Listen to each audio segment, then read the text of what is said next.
Get ready for one historic night. The two biggest independent gospel labels in the world, Blacksmoke Worldwide and Tyscot Records, with over 75 years of shared history, are coming together for one special night of inspiration and sharing. I trust you. Sharing the method behind the music and the stories behind the success of how Blacksmoke CEO Kerry Douglas put #1 artists on the map like James Fortune and Zacardi Cortez. Yeah. Ernest Pugh. Keith Wonderboy Johnson. Griego Quinn and Joyful Noise. Pastor Mike Jr. Learn how Tyscot CEO Brian Scott steered the ship that helped sail the success of John P. Key. Anthony Brown and Group Therapy. You did not create me to worry. Vashawn Mitchell. Nobody great. Dietrich Haddon, Bishop Larry Trotter, and so many more, with guest appearances from some of their artists, plus live performances, moderated by radio personality Katie Bowe. Sunday, July 12th, 7 p.m. Eastern, live on Mr. Kerry Douglas and the Tyscot TV channels on YouTube. Follow them now, Mr. Kerry Douglas on YouTube and Tyscot TV on YouTube. Get ready for an inspiring night of sharing and gospel industry unity from the two biggest independent gospel labels in the world. Learn how Blacksmoke Music Worldwide and Tyscot Records started in the cassette era and reinvented themselves to thrive in the digital era. Sunday, July 12th, 7 p.m. Eastern, 6 Central, live on YouTube. Follow Mr. Kerry Douglas on YouTube and Tyscot TV on YouTube. This won't be a battle or a competition. It's a night of stories, sharing, and inspiration. This is a history-making event. You're going to share music, past and present, from two of the most largest independent record labels in the country. Not only that, we're going to show you how we did it, how we went from independent to making major moves in the music industry. You must be there, you must log on, you must share. That's right, Blacksmoke Music and Tyscot Records. From independent to major, it's your time. Ladies and gentlemen, I got to tell you, if you thought you understood what tonight was going to be about, you have no idea. It is going to blow your mind. Good evening. I am KD Bowe, and I am honored. Honored is really an understatement of how excited I feel about tonight. Today is a day that has been long overdue. History is about to be made, and I'm not overstating it, because you have two of the biggest, well, the two largest independent gospel labels in the world coming together to share the highs and the lows, the successes and the struggles of a combined 75 years in the gospel music industry. Now think about it. When you have success, you can do any genre you choose. They chose gospel. And while there are other labels that are merging and falling off and what have you, they have found a way to make it, to thrive. And we're going to hear from them tonight. We're going to hear some stories that will probably make you laugh, and then some that will really take you into the minds of these two powerful, dominant titan of men, the incredible of Tyscot Records, Mr. Brian Scott. He is a brother who has, without question, taken the helm from his father, the patriarch of Tyscot Records, and he has taken the helm and has taken it on into the stratosphere. Tremendous success. He's a husband, a father, a son, a pastor, a psalmist, a teacher, entrepreneur, and probably one of Jesus's disciples. He's just that guy. Brian Scott, CEO of Tyscot Records, joins me tonight, as well as my friend from maybe over 25 years. How about that? He is the CEO of Blacksmoke Music Worldwide. You know him as the music guy, but what you may not know is that he is a titan of a businessman. And one of the reasons why he has made it this far is because of his business acumen. Ladies and gentlemen, what you're going to experience tonight is surreal and it's powerful, and I can't wait to get started. All right, so put your hands in. So here's what we know. Tonight is a night of hope and inspiration. COVID-19, a lot of people inside, can't go out, can't really do much of anything. But in the midst of all of this, we have examples of when times get tough And when everybody else folds, these two made it. They made it. And so if they can make it, two black men can make it, you can make it too. So before we get started, the incredible, powerful patriarch of Tyscot Records is going to lead us in a word of prayer. Ladies and gentlemen, Bishop Leonard Scott. Hey, Katie, bless you, man. Thank you so much. Yes, sir. I am excited about tonight too. And listen, let's go before the throne of God. Father, we just thank and praise you for the gift of music and also for the gift of the gospel and also for the gift of your son. We thank you that we have not chosen you, but you have chosen us and called us out of darkness, into this marvelous light, giving us an opportunity to actually share with the world the gospel of the Lord Jesus Christ through music. And Father, we don't take that for granted. We bless you and we thank you for those that are going to be presented tonight, even on this platform. Now we plead your blood against every device of the adversary who comes to destroy, and he's even yet trying to destroy our world and our nation.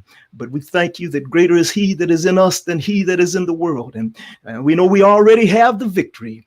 And we just thank you tonight. We pray that tonight someone's life will be changed, even as a result of this broadcast. We pray, Lord, that sick bodies will be healed. We pray that those that are lost will come to salvation. And most of all, we pray that your holy name will be magnified and glorified. In Jesus' name, amen. Amen. Amen. Come on, prayer. Come on, prayer. All right, Bishop, we're going to talk to you a little later on. So right. let's jump right into this. Tonight, we're going to hear, first of all, from two dominant CEOs. We're going to have a bastion of artists that are going to tell their stories. We're going to hear from them. We're going to have some great music. The hope, the inspiration is real. But this artist is one, play a video.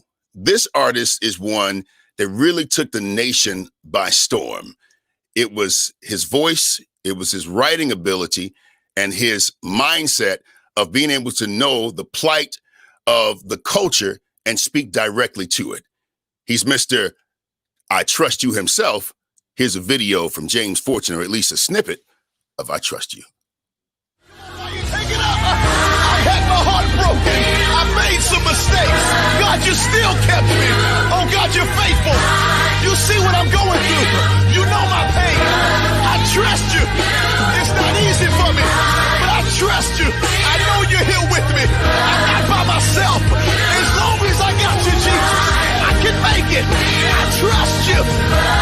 Yeah. You're by your side. I trust you. Oh, God, I just lost my job, but I got more bills than money, but oh, God, I will. This is why God will make a way out of no way. I know he will. God will make a way. It's not over till God said it's over. Yes, he will make a way. Give him praise, because God will make.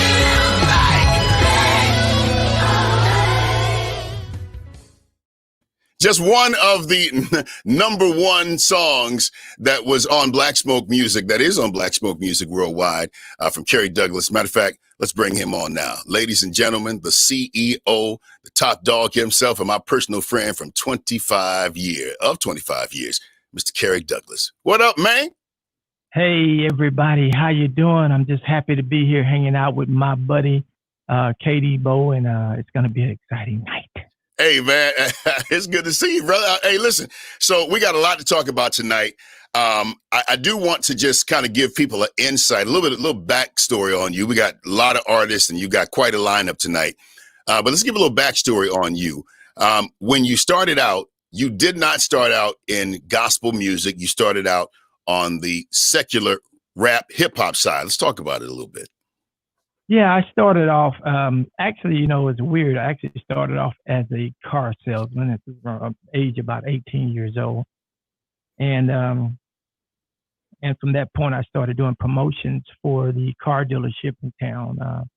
When we were doing the promotions, I started hooking up with a lot of the rap artists that would have come in on weekends and promote buying some cars. I was a car salesman.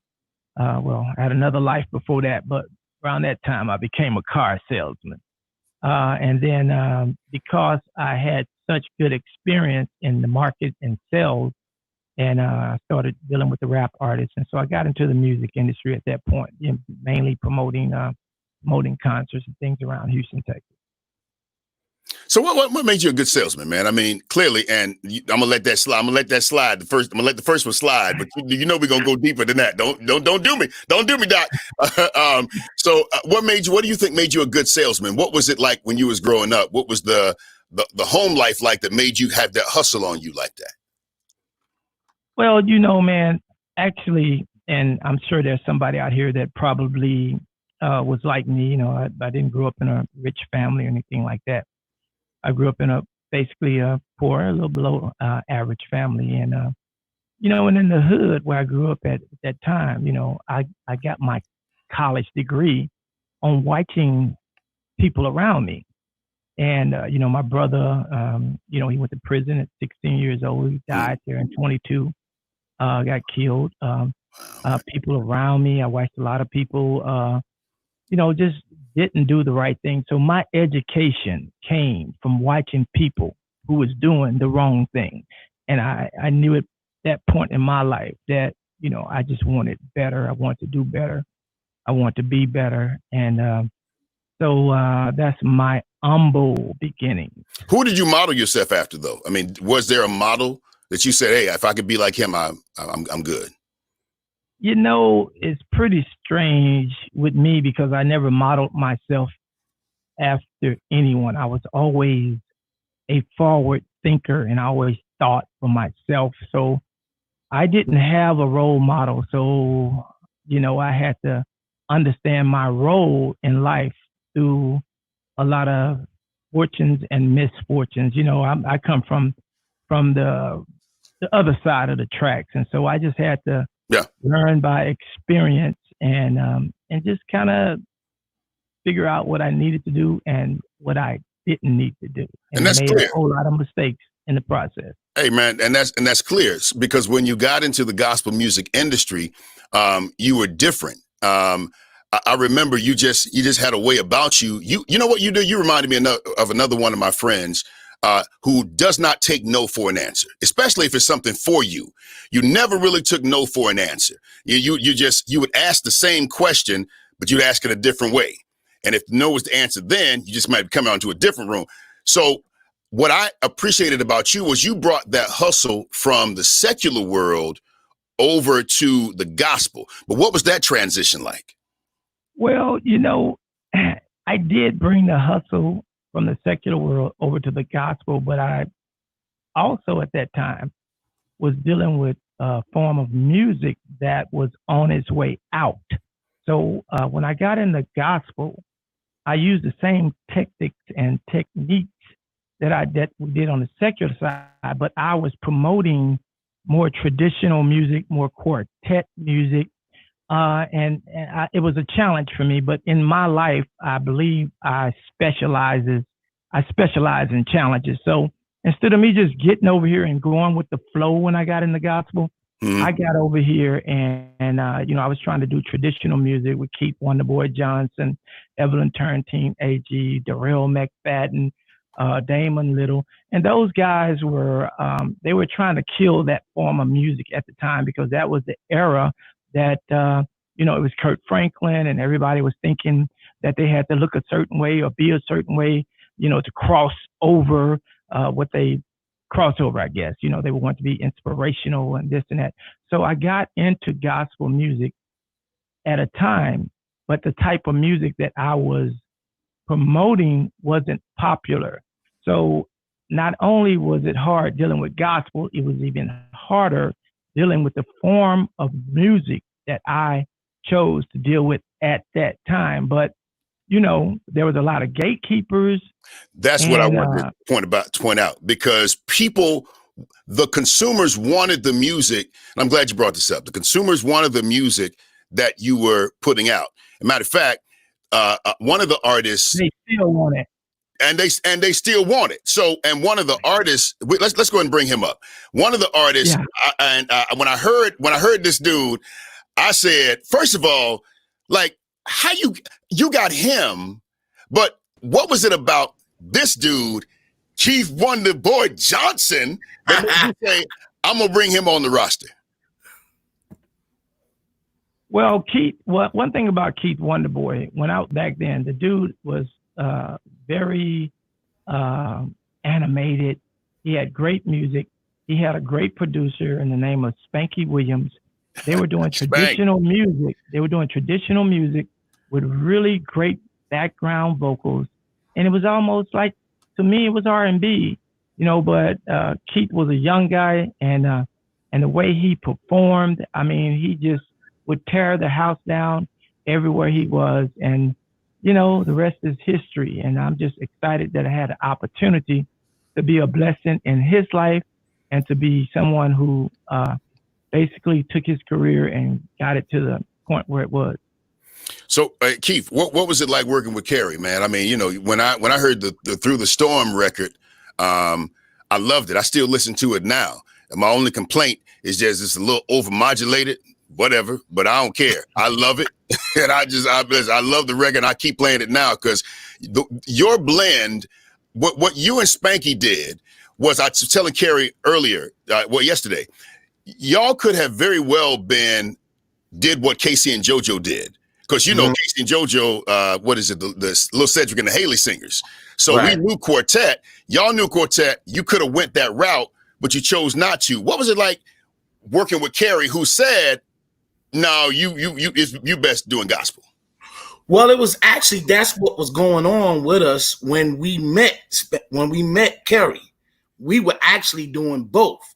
Spanky, he was the lead singer for an R&B group Men of Vision. that was meant to Michael Jackson and Sony, Men of Vision. And I was actually, when we first went on the road, I was like the promotions and the roadie man. So then it was a spot came up for me. They needed another singer. So I was ready to get in the group. And Spanky was like, no. You stand on the gospel side, and that's it. So it was always that. So then when we met Kerry, I didn't know many people, and I saw that hunger. We was like, we found out about him. We had bumped into each other a couple of times at the conventions. So then I was like, I heard some things about him, and I'm like, we got so much in common when it comes to that hunger and wanting to get things accomplished. So then I had heard some great things about him, and I told him, I came straight up to him at the GMWA. I said, you know who I am? He said, no. I said, I don't know you neither. I said, I heard you a great record company, great promotion man. You need an artist. I'm the artist you need. He said that. And that's how we met. That's crazy. So who chose Hide Behind the Mountain as the single from that project? I did. All right. Tell me about it, Kerry. When he presented it to you, ain't no music on it. It's a cappella. Hey, and if it's already quartet is hard, the consumers love it, but the gatekeepers are trying to hate on it. But you got it on the record, and we blew it all out of the water. Plus, it was short. So that, man, talk about it. Yeah. Here's the great thing about what makes a guy a great A&R, a great record rep, a great entrepreneur is like right now we look at YouTube and we look at Instagram and Facebook and we see, we got a bunch of likes or we got a bunch of people that's following us.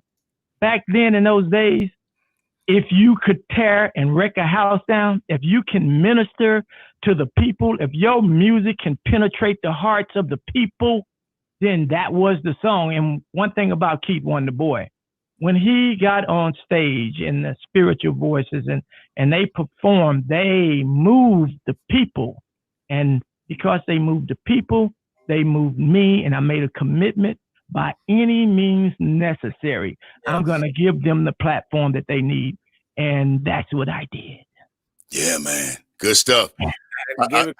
It felt like really us against the world. And it was like we knew he said he was up for a challenge. He knew we was, up for a challenge. We knew it was a stereotype when it came to quartet music. So that's why we said we got to change the whole game. So we would purposely not wear a red or lime green suit. We wouldn't do none of that. We came out the gate being different. And it used to crack me up because Kerry used to be like on the front row like he was at a rap concert. Yeah, I did it, man. Yeah. He was like was moving in me. Yeah. And I love that with him. He was just like, we was proving them wrong. So then after High Behind the Mountain, they said we couldn't do it. They was like, oh, they lucked up. Then he came back and broke history. And we came back with 12 Days of Christmas, which is still playing now. We came with a Christmas song. Then they were like, they really lucked up. Then we came back again. Kerry was like, I got another one for him. We came back with Be Right. And then, we just kept him going. And then he was really trying to prove, like, to the industry that, you cannot just throw away traditional music and quartet music. Then a lot of people don't realize it. In 2006, that combination with Kerry Douglas and Keith Wonderboy Johnson, everybody was talking about Kurt Carr and Brown and Cage, Presence of the Lord is Here. But that same year, it was 2 awards given out by BMI for most played song of the year. And that was Let Go and Let God by Keith Wonderboy Johnson with the promotions of Kerry Douglas, doing his thing. That's right. You're right. Just trying to prove a point. Well, I mean, even if he wasn't trying to prove a point, man, Kerry, you have a unique way of giving the audience what they need. Keith, I want to thank you for stopping by and being a part of this conversation. And I want to pivot to another incredible traditional artist that Kerry, you saw it, man. You saw it. And when it's a song that, and I don't know if you saw her perform this first or whether she did it under your, I don't know. But she said, everything that's happened to me. Tell him, Gary. Everything that happened to me that was good, God did it. Ladies and gentlemen, make some noise for Evelyn Turrentine-Agee. Mama Agee. I'm gonna hide behind the mountain. I'm gonna hide behind the mountain. I'm gonna hide behind the mountain. I'm going where Shirley wind don't blow. Something else I came to realize. I know that Jesus is the mountain. I know that Jesus is the mountain. Yeah. I know that Jesus is the mountain. I'm going where Shirley winds don't blow. I don't know about you. All right, folks, do me a favor and text the word gospel to 39971. You can get gospel music updates, and you also get a chance to win a blessing tonight. They said the blessing was so blessed they couldn't even tell me the amount. Huh? I don't mean to preach of the blessing. Come on, but it's a blessing. All right, Kerry, I know I jumped the gun on that, man. We had to play that song, but tell me, this Evelyn Turrentine-Agee, man, what was it about her that made you jump onto that to that song and that artist? Well, you know what, Katie, I can remember it to this day explicitly when a lot of people don't know when I started the business, I was self-distributed. We were shipping product out of our garage. Wow. And shipping it directly to the record stores around the country. Mm-hmm. I was very engaged with what was going on because the industry at that time, it seems like there was some guards, people that was guarding the industry, the people that were already there. They were guarding the industry and they didn't want to let anyone in. And so I decided to just distribute my own music.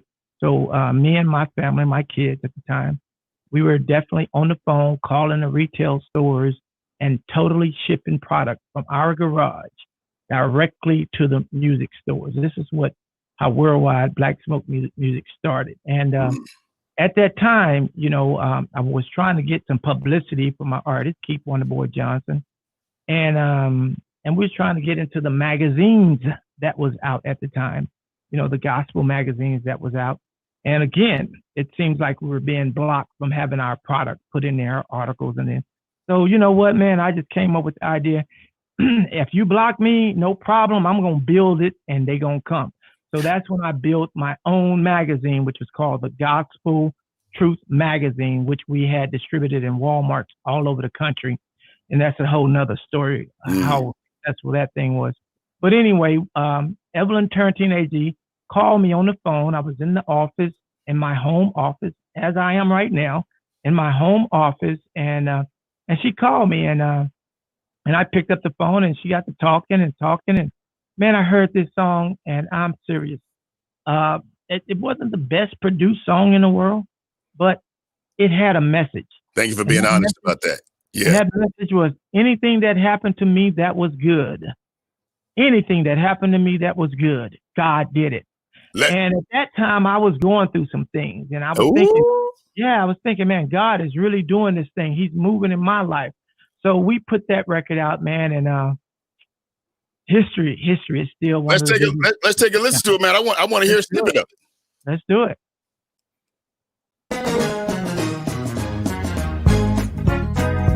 Come on, clap your hands. Let's give God some praise for the good things He's done. Everything that happened to me was good. God did. God did. Yes, He did. Oh, yes, He did. Oh, everything that happened to me that was good. God did. God did. Yes, He did. Oh, yes, He did. He picked me up, turned me all around, placed my feet on solid ground. Everything that happened to me that was good, God did. Yes, He did. Oh, yes, He did. I said everything that happened to me that was good, the Lord did. God did. I know He did. Oh, yes, He did. Oh, everything that happened to me that was good, God did. God did. Yes, He did. Oh, yes, He did. See what I lost out in the world of sin. Jesus came and He took me on in. Everything that happened to me that was good, God did. God did. Yes, He did.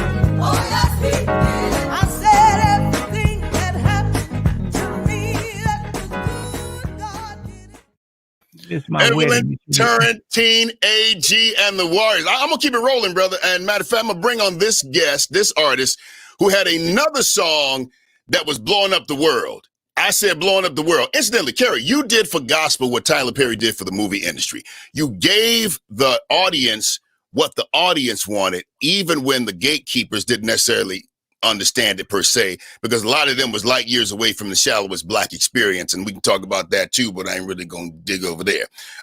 So this brother right here, bring him up. He's Mr. Born Blessed himself. Ladies and gentlemen, Jimmy Hicks. What up, man? Jimmy. Hey, how you doing?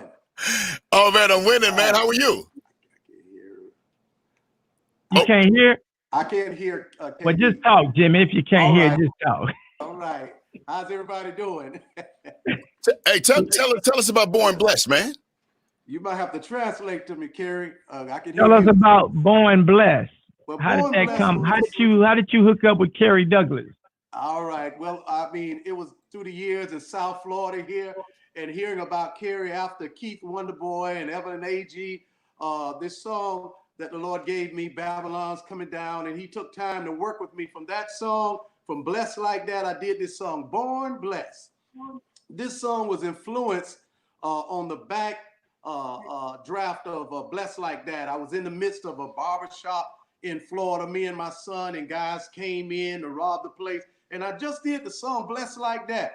And he gave me those lyrics to the song. He said, thugs came in to rob the place, breaking through the door while covering their face. Pulled the gun, but there was no click. They backed out the door while running through the sticks. I'm born blessed. So I just want to encourage somebody right now, whatever you're going through, remember you're born blessed.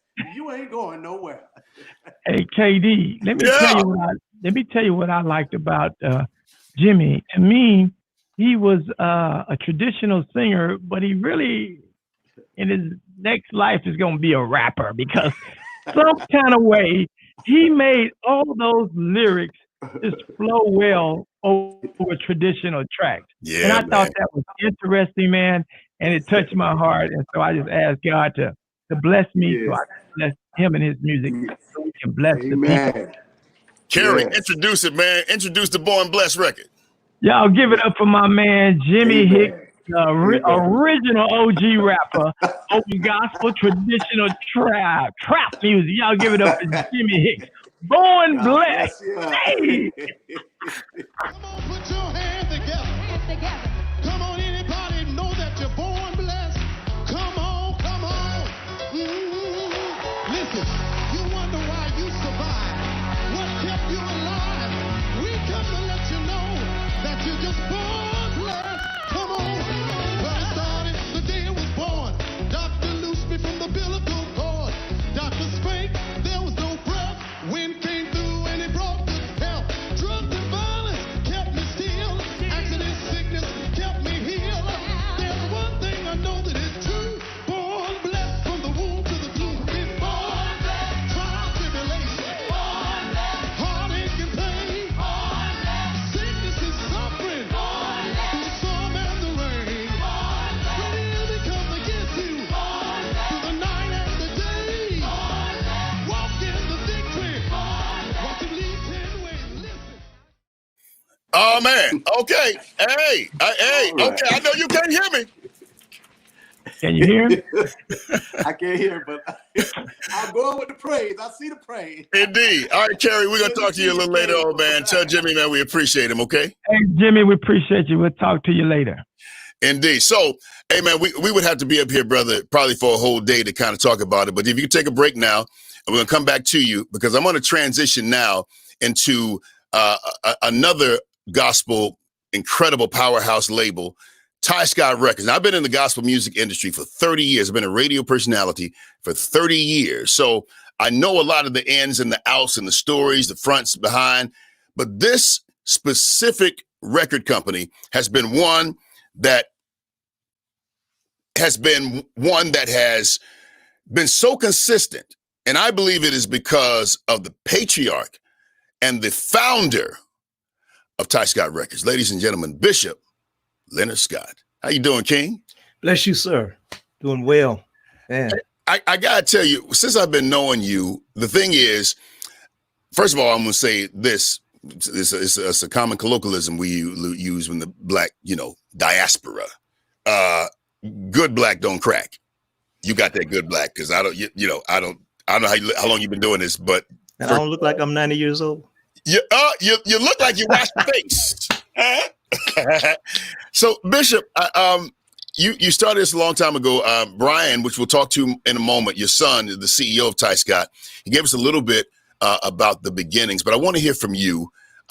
When you decided to fast, and you decided that you was going to just kind of give up music, you were part of a band, you're going to kind of give it up, kind of see what God wanted for you, but God ended up giving it back to you. And tell me from that point on what happened. Well, at that point, our church was having some trouble, like, deacon pastor type trouble, split type trouble. Oh. And Lord led me to go on a 3-day fast. And I went into a hotel room and for 3 days and 3 nights fasted and prayed. I took a little tape recorder with me, and when the 3 days was up, it was time for me to leave out of that room. God just started dropping songs into my heart. And I really had never written a song. I think I tried when I was in the R&B group. I tried to write one song, and it never did happen. But they were just dropping into my spirit, just one after another. And I started singing them into this little tape recorder. And I left out of the room and hooked up with our church organist, who became, the co-founder of the company. And I played these songs for him. And I said, "What do you think about these?" And he said, "I think we ought to do a record." And so our church choir just did a record. And out of that, man, I'd love to tell you that an angel came from heaven and said, "God have plans for you. You're gonna build this record company for the Lord." But man, we just put it together to put our little church record out. And we got it out. Man, it wasn't nothing really outstanding, because none of us know what we was doing. But God was in it. It was humble beginnings, man. And when Kerry was talking, brought back so many memories, man. I know Bryant's going to tell you about boxing up records in the garage, man, and sending them out to radio and to stores. And we talking about the LPs, the big heavy ones. Ugh. And yeah. And God just did it, man. He started doing things, and we learned as we went, trusting in God. Man, I love the name of this program, man. Just simply trusting that God was going to do something, man. Yeah. You know what? Before we continue the conversation, we're going to play a snippet of your song, "Lord, You Reign." Let's take a listen to this real quick.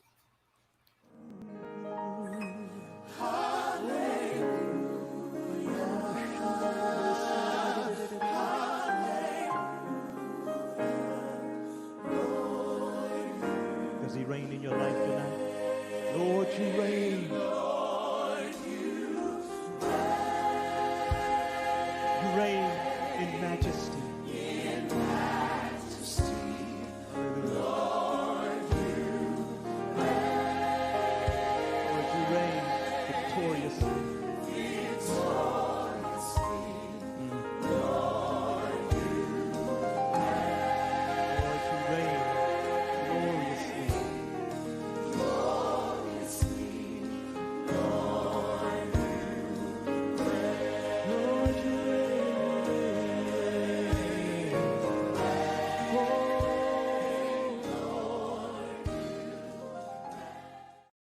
The thing that has always stood out to me was the very laid back nature of Bishop Leonard Scott. Yeah. But when I met his son, I'm like, wait a minute. This just runs in the family. Ladies and gentlemen, the CEO of Tyscot Records, Brian Scott, and his light-skinned brother. How you doing, Brian? I'm good. I'm blessed, Katie. How you doing, sir? Indeed. I mean, I'm winning, and I'm doing very well. I do want to just say that when you talk about the legends, I don't think that there is a record company that can boast of more legends on their roster than Tyscot Music. Can you talk about that? Well, I mean, we've been blessed to work with some of the best, I believe. Matter of fact, I believe everybody we sign is the best. Some people just happen to choose also. And we've been blessed to work with Shirley Murdock, with John P. Key.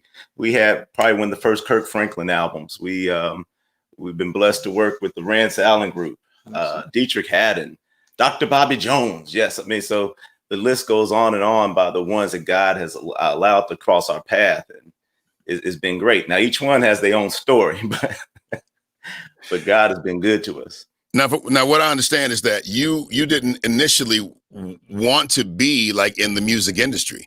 You wanted to be a dentist. Talk about that a little bit. Well, I was kind of scarred, man, because before there were child labor laws, we were in the garage. Well, I know. Like Kerry said, I'm talking about being, 9, 10 years old. We was in the garage packing up records, and we'd have to go to the RCA plant, pick them up, and Dad have us out there. He had 4 boys. We out there packing the records, and then having to put the labels on them, pack them into USPS bags, and drag them down to the post office. So I didn't want no parts to deal with that. I said, that's hard labor. But when you go inside the building where the garage was, he was pulling teeth. And I saw a future in making money. You're right. Right. And being a doctor. And so I had made up in my mind, I thought that's what I was going to do. I thought that's what God wanted me to do. One summer I was working at the record label, again, child labor. But at this point I was 19 and I went over to the office to get a check because the bills need to be paid. And Dad was writing that check and he looked at me and he said, I think we're going to close this thing down because this is just too expensive of a hobby to keep going. And when he said that, something in me just stirred and it didn't sit well. So I decided to fast and pray about the decision he was making. I fasted about a week, and that is one of the only times, or one of the first times at that point, where God spoke to me audibly and he said, help your father. So I went back to him and I said, God wants me to help you. And I know that I was troubled about this decision regarding Tyscot. And he said, well, you know, there's a great career setup for you here at the dental office. You're supposed to be going to dental school this fall. And so I called the dental school and to see if they'd hold my place for a year. They said, of course not. So we stepped out on faith and Dad, you did pay me. I think it was $4.25 an hour. I still remember $4.25 an hour.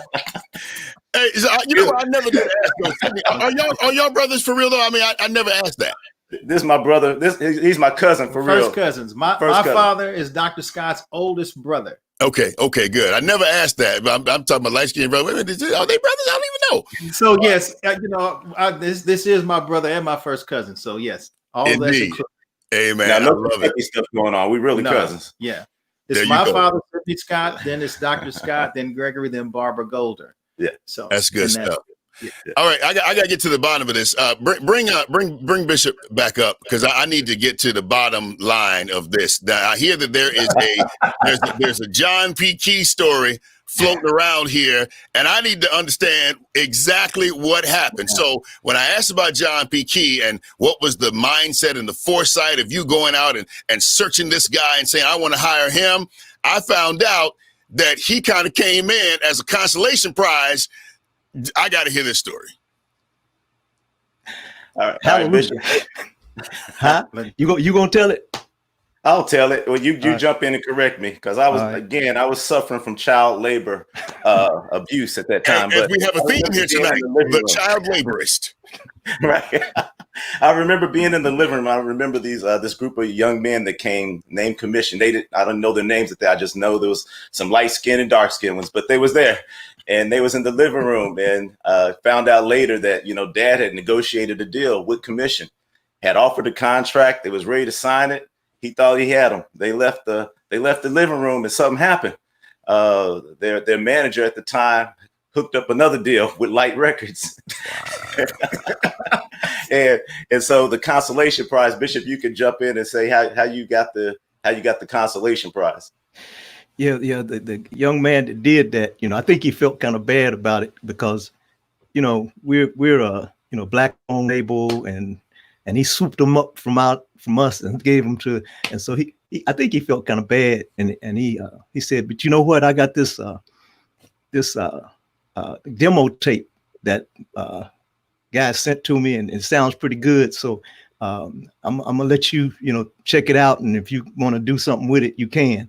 And it was a demo tape of John Key, at that time, who was a new artist. And, every song on that demo tape was kind of hot. Hey. And so I told him, yeah, well, I think we want to sign him, but we had the same problem, and I was listening to Kerry. When a new artist is a new artist, it really doesn't matter who you are. It is hard. It is hard to break a new artist. Man, we would send his records to the stations. They would say, well, we think he ought to sing more of the songs, or, well, we think he's singing too many of the songs, I mean, it's always something wrong, But then once he hit, man, the rest is history. So wait. So y'all sent Yes Lord to a radio station and they was like, nah? Let me tell you this, man. Now John told me this. He told me that record companies came up to him and said, why didn't you send us that tape? And you know what he said? He said, I sent it to every one of y'all. He said, I sent this tape to every record company. And that's the thing, man. Record companies get about 20 dozen tapes a day, you know. Yeah. Or back then, it's not tapes today, of course. Yeah, I got it. But and you know, they didn't listen to it, you know, and we probably wouldn't have listened either if the guy hadn't specifically, you know, targeted it out and told us, you know, this is pretty good. You know? Yeah. That's some good stuff, man, Bishop. That's some good stuff. And so I got to pivot here to another artist who his voice is the voice of a generation, a couple generations, the incredible Rance Allen. Tell me about that relationship. Well, Rance was, I first saw Rance. Well, I've been hearing Rance, you know, since my career in gospel music, but it was at the Stellars, I believe it was in 94, 95 when he did Miracle Worker on that stage. And I was like, you know, I just thought to myself, I got to work with this guy. And I remember I called, like, I got the number to his manager, Toby Jackson. And I called Toby and I was like, hey, I really want to work with Rance. And he said, and? That's dope. That's dope. What's new? You and everybody else. What, you know, and it took it. I think I pursued Rance, and it wasn't every day, but periodically I would call Toby. It's like, I really want to work with Rance. And it took us about 2 years before Toby said, okay, well, offer me something. Let's see what you got. But you know, I am so glad that the gatekeeper Toby opened the door for us to build this long. Besides Bishop Scott, Rance Allen is an artist that we appreciate and have been working with for a long time. We certainly appreciate it. The one and only Rance Allen. Hey, how you doing, Bishop? Hey, how's everybody doing? Oh man, we over here winning. All right. I gotta ask you this: what made you decide that Tyscot was the best option for you? It was Brian's, and didn't know Sydney that well at that point, but Dr. Scott, who's a bishop now, their interests. You know, you can do a lot for a person if you just show them that you're interested in them. And see, by the time I had met Brian and Bishop Scott, I had already been singing for more than 35 years. And what really turned me on to them was that they seemed to be so interested. Brian in particular seemed to be so interested in myself and my brothers. Whose idea was it to do the cover for Something About the Name Jesus? Well, that was Kurt Franklin's people. They called and said that Kurt wanted to talk to me. He wanted me to hear this song. And well, when they sent it to me, while I enjoyed what I heard, the song didn't have any verses to it. All right, Bishop, be careful. Be careful. Yeah, I gotta be careful. Take your time, Bishop. Yeah, it didn't have any verses to it, and I said to Kirk, I said, now what are we going to do about this song? It doesn't have any verses. And he says, well, when we meet out in California where we were going to record the song, he says, we will we'll make sure that the verses are there and so on and so forth. Okay. And that was the way we did it. Okay. And that little line, something about the name Jesus. That's the moment I heard it. And so you said, I got to put this on my album as well, and I think we can quartet this thing up and give it a little pop. Yeah. Indeed. Let's take a look at the snippet of the video. Something About the Name Jesus.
man, I'm about to lose it over here.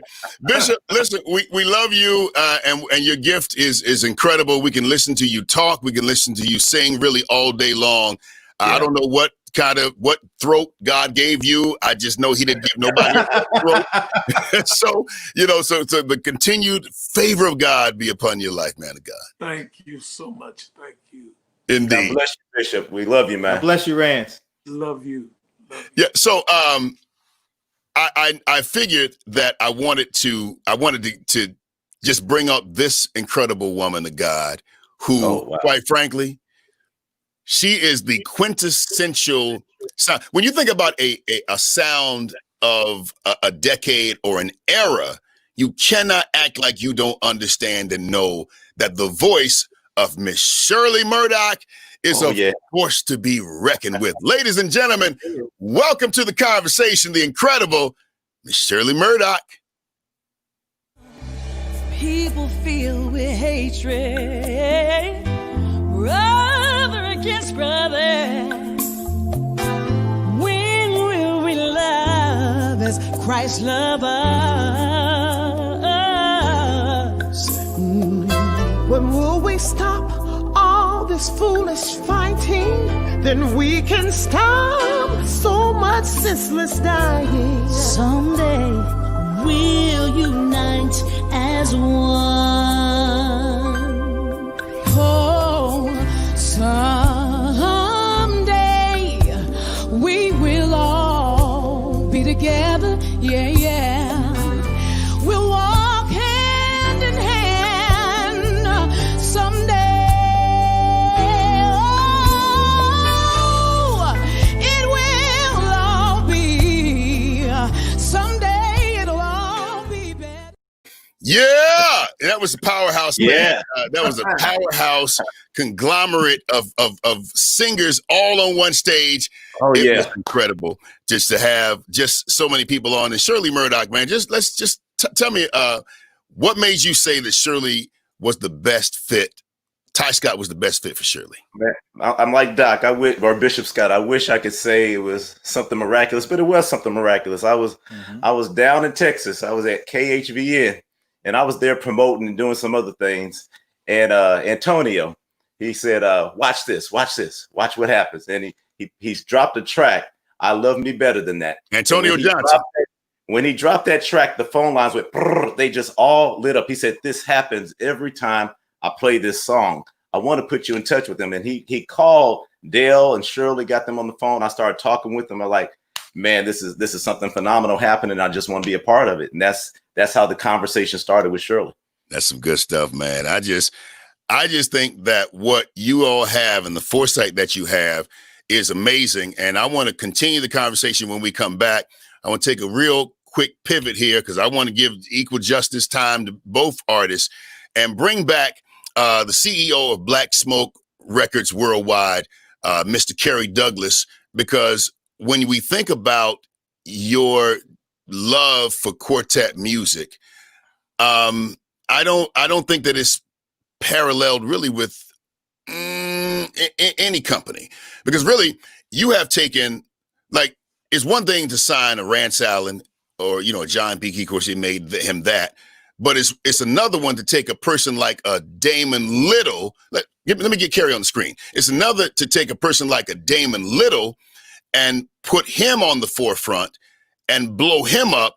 And so if I can't get Kerry, I really do need to bring on the amazing Damon Little, if he's there. If anybody's listening to me back there, bring him on the stage.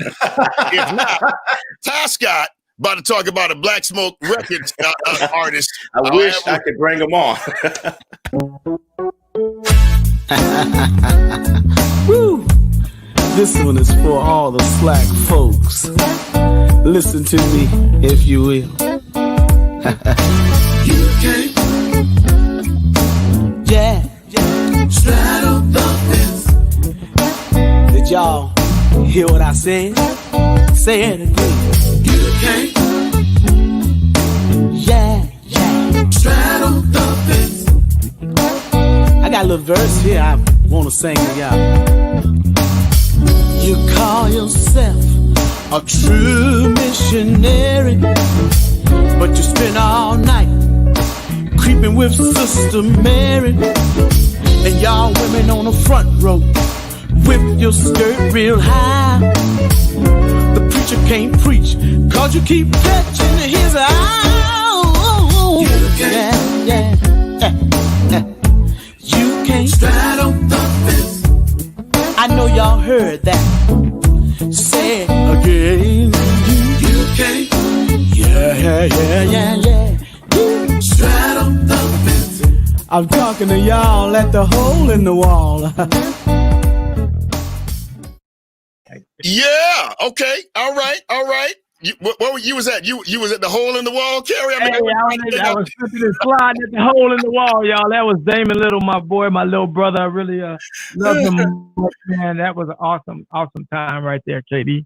Indeed, man. And I remember those days. But man, quartet comes in so many different forms, and then you got the quartets that even are maybe even a little bit on the what do you call it, the contemporary side, so to speak. Like this group right here. Bring them up. The Brown Boys, Love Like That. Whoa!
Yeah. Okay. All right.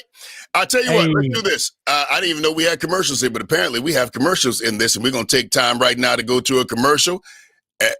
Did you have something? Can we talk about that commercial after they come on when they go off? Did we talk about it? I don't even know what the commercial is, but why not? Okay, I think it's the Hip Hop Boobly Show. Introducing the funny talking fly guy, dishing out knowledge at the drop of a dime. It's Hip Hop Boobly. Hip Hop Boobly comes filled with interactive lessons for all ages. It's the Hip Hop Boobly Show, where we learn and grow. It's the Hip Hop Boobly Show. That's right, it's the Hip Hop Boobly Show. On TV, the Hip Hop Boobly Show. Using music as a tool, he encourages learning by song repetition. Study shows that kids adapt more to song than plain conversation. And this is where he shines the most, learning through play. Hip Hop Boobly will cover subjects as simple as the ABCs. A is for apple. B is for boy. C is for cat. To the journey through the geographics. North America. North America. South America. South America. So take your seat, put on your thinking caps, and let's go. By the way, don't forget to RTS us, ring that bell, thumb us up, and subscribe.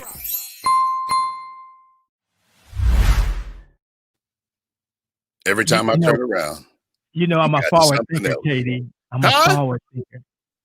I got to pivot here. I need to pivot because I need people to understand that the reason why you specifically have made it, and I'm sure Bryant and Bishop Scott have made it this long, is because you know how to pivot and you know how to transition when necessary. Hip Hop Boobly, what? Man, look. First of all, you know, I'm about to have a newborn any day now, and I have a 2-year-old there, you know.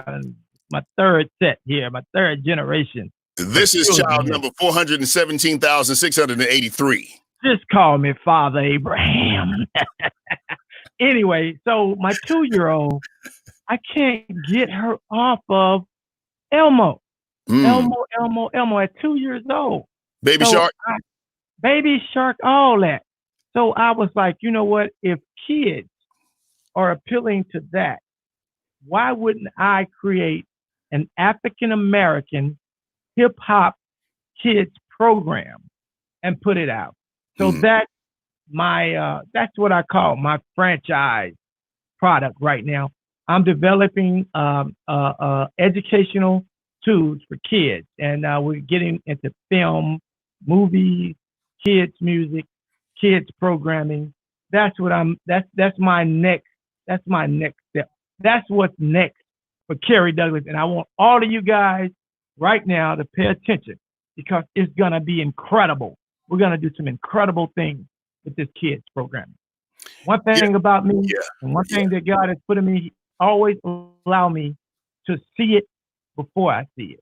And I'm just excited about that. I'm excited about that, man. I'm excited about this live that we're doing, the Tyscot record. My friend Brian, I can't wait to him and I are on at the same time.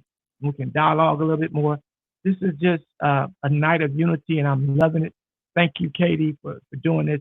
But we're going to go on, man. But, hey, y'all grandkids, your kids, stay tuned for the Hip Hop Boobly Show. It's going to be incredible. I'm telling you.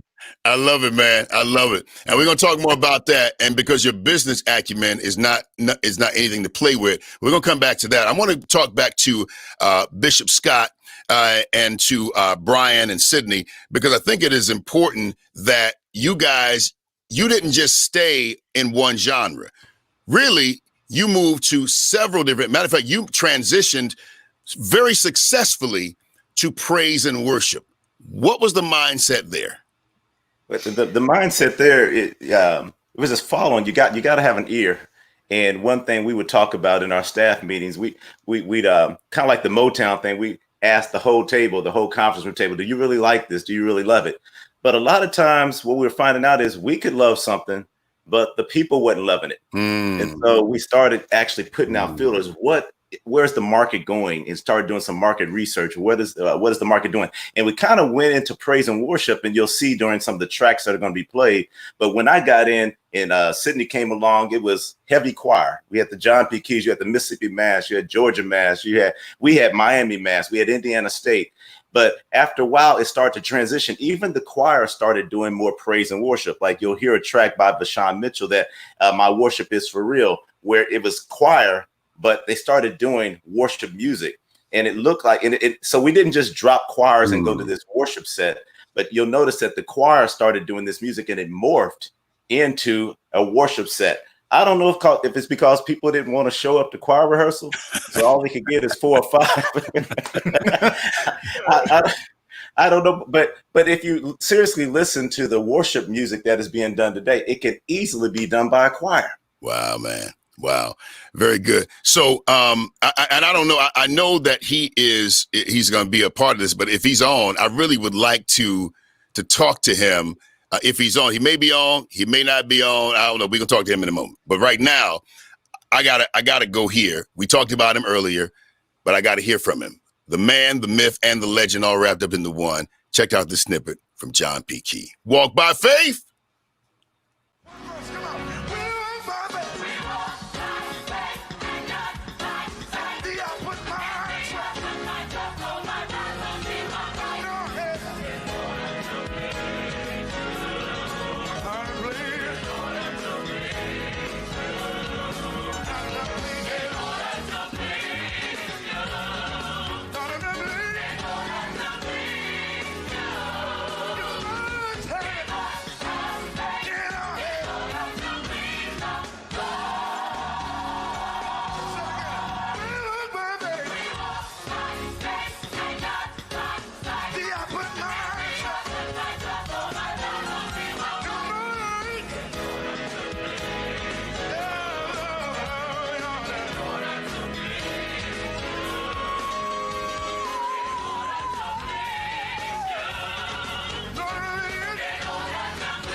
Man, look at that, all them face Ike and all them back there. Yeah.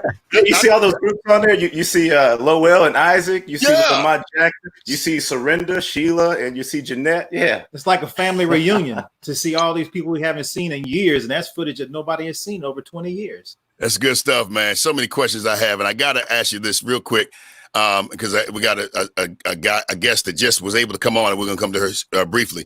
What does it feel like when, or you help me with this, you have an artist that starts with you and then they transition to another company, major company, and they do that. Do you feel any type of way when artists leave you? Or did they really leave you? Or are they still with you and you still kind of tagging along silently? Man, we could tell you stories that, yeah, we're human. We're human. We do feel some kind of way. A lot of times we're discovering this, us and the Kerrys, and even back in the day, the Vicky Macs, we're discovering these artists and this talent, and we're putting all of our sweat equity in, all our money in to really building them. And it's amazing how when things are great, they're great. But sometimes when people come along with a different checkbook than what we have, it changes things. But thank God we've been able to still preserve relationships. And I used to get mad. I used to get upset. I'm just being honest. But man, I've learned that what God has for us, it is for us. And if I look back over our 45-year history, he has never failed us. He's always brought us through. And so if we lose an artist today, I believe he has the next thing. He's given us foresight. And we are a label that tends to have our eyes on what is next and what is upcoming. So I believe God is going to continue to anoint us to do that. I think you walk in love, man. Matter of fact, you love them better than that. Ladies and gentlemen, she was able to just join us. Put your hands together for the inimitable. Is that a word? Is that a thing? I don't know. I said it. I'm making a thing. You just said it. You made it. Shirley Murdock. Dictionary. Shirley, how you doing? Oh, you're muted. So Shirley, Evangelist Shirley. Yeah, unmute. Yes, all right. She's over there. She's in praying. She's talking to the Lord in prayer. Well, Shirley, we just want to say, hey, we know you back there in sackcloth and ashes, but we don't want to, mess up your whole vibe there. Praise God. I thank you for being honest about that answer. And on the business, no, that ain't. Well, I gotta ask. On the business side, do you still have a vested interest in it? So if you let them go, do you still kind of move along in royalties kind of thing? My father is a role model of mine, and he is a severe man of the cloth. And so, sometimes he'll come and say, this is what, my feel of my spirit, this is what God. I always have this backup that I have to rely on. The Bible says in business, be men also. Yeah. And so I have to balance with him. And even when we have situations like that, and his heart is, hey, whatever's best for them. But I have, hey, I got to look out for the company also. So we've been able to forge some great relationships. I don't just let them walk. So I don't want that put out there. Anybody on Tyscot, no, you can't just get off. Wink, wink. My office hours are from work. Do you want to leave by the window or the door? My office hours 9 to 5.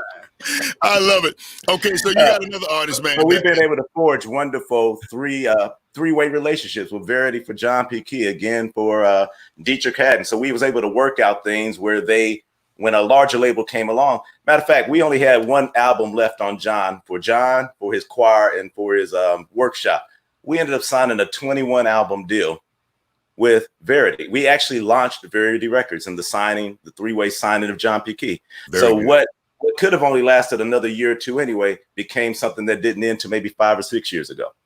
I had to ask that because you played Walk by Faith, and I'm like, wait a minute, that ain't really. But then again, is it? And yes, it was. But there's a story behind that, because that was when Spectra decided to make changes, and not only was Tyscot affected, but all other companies. Yeah. And that was our number one record at that particular year.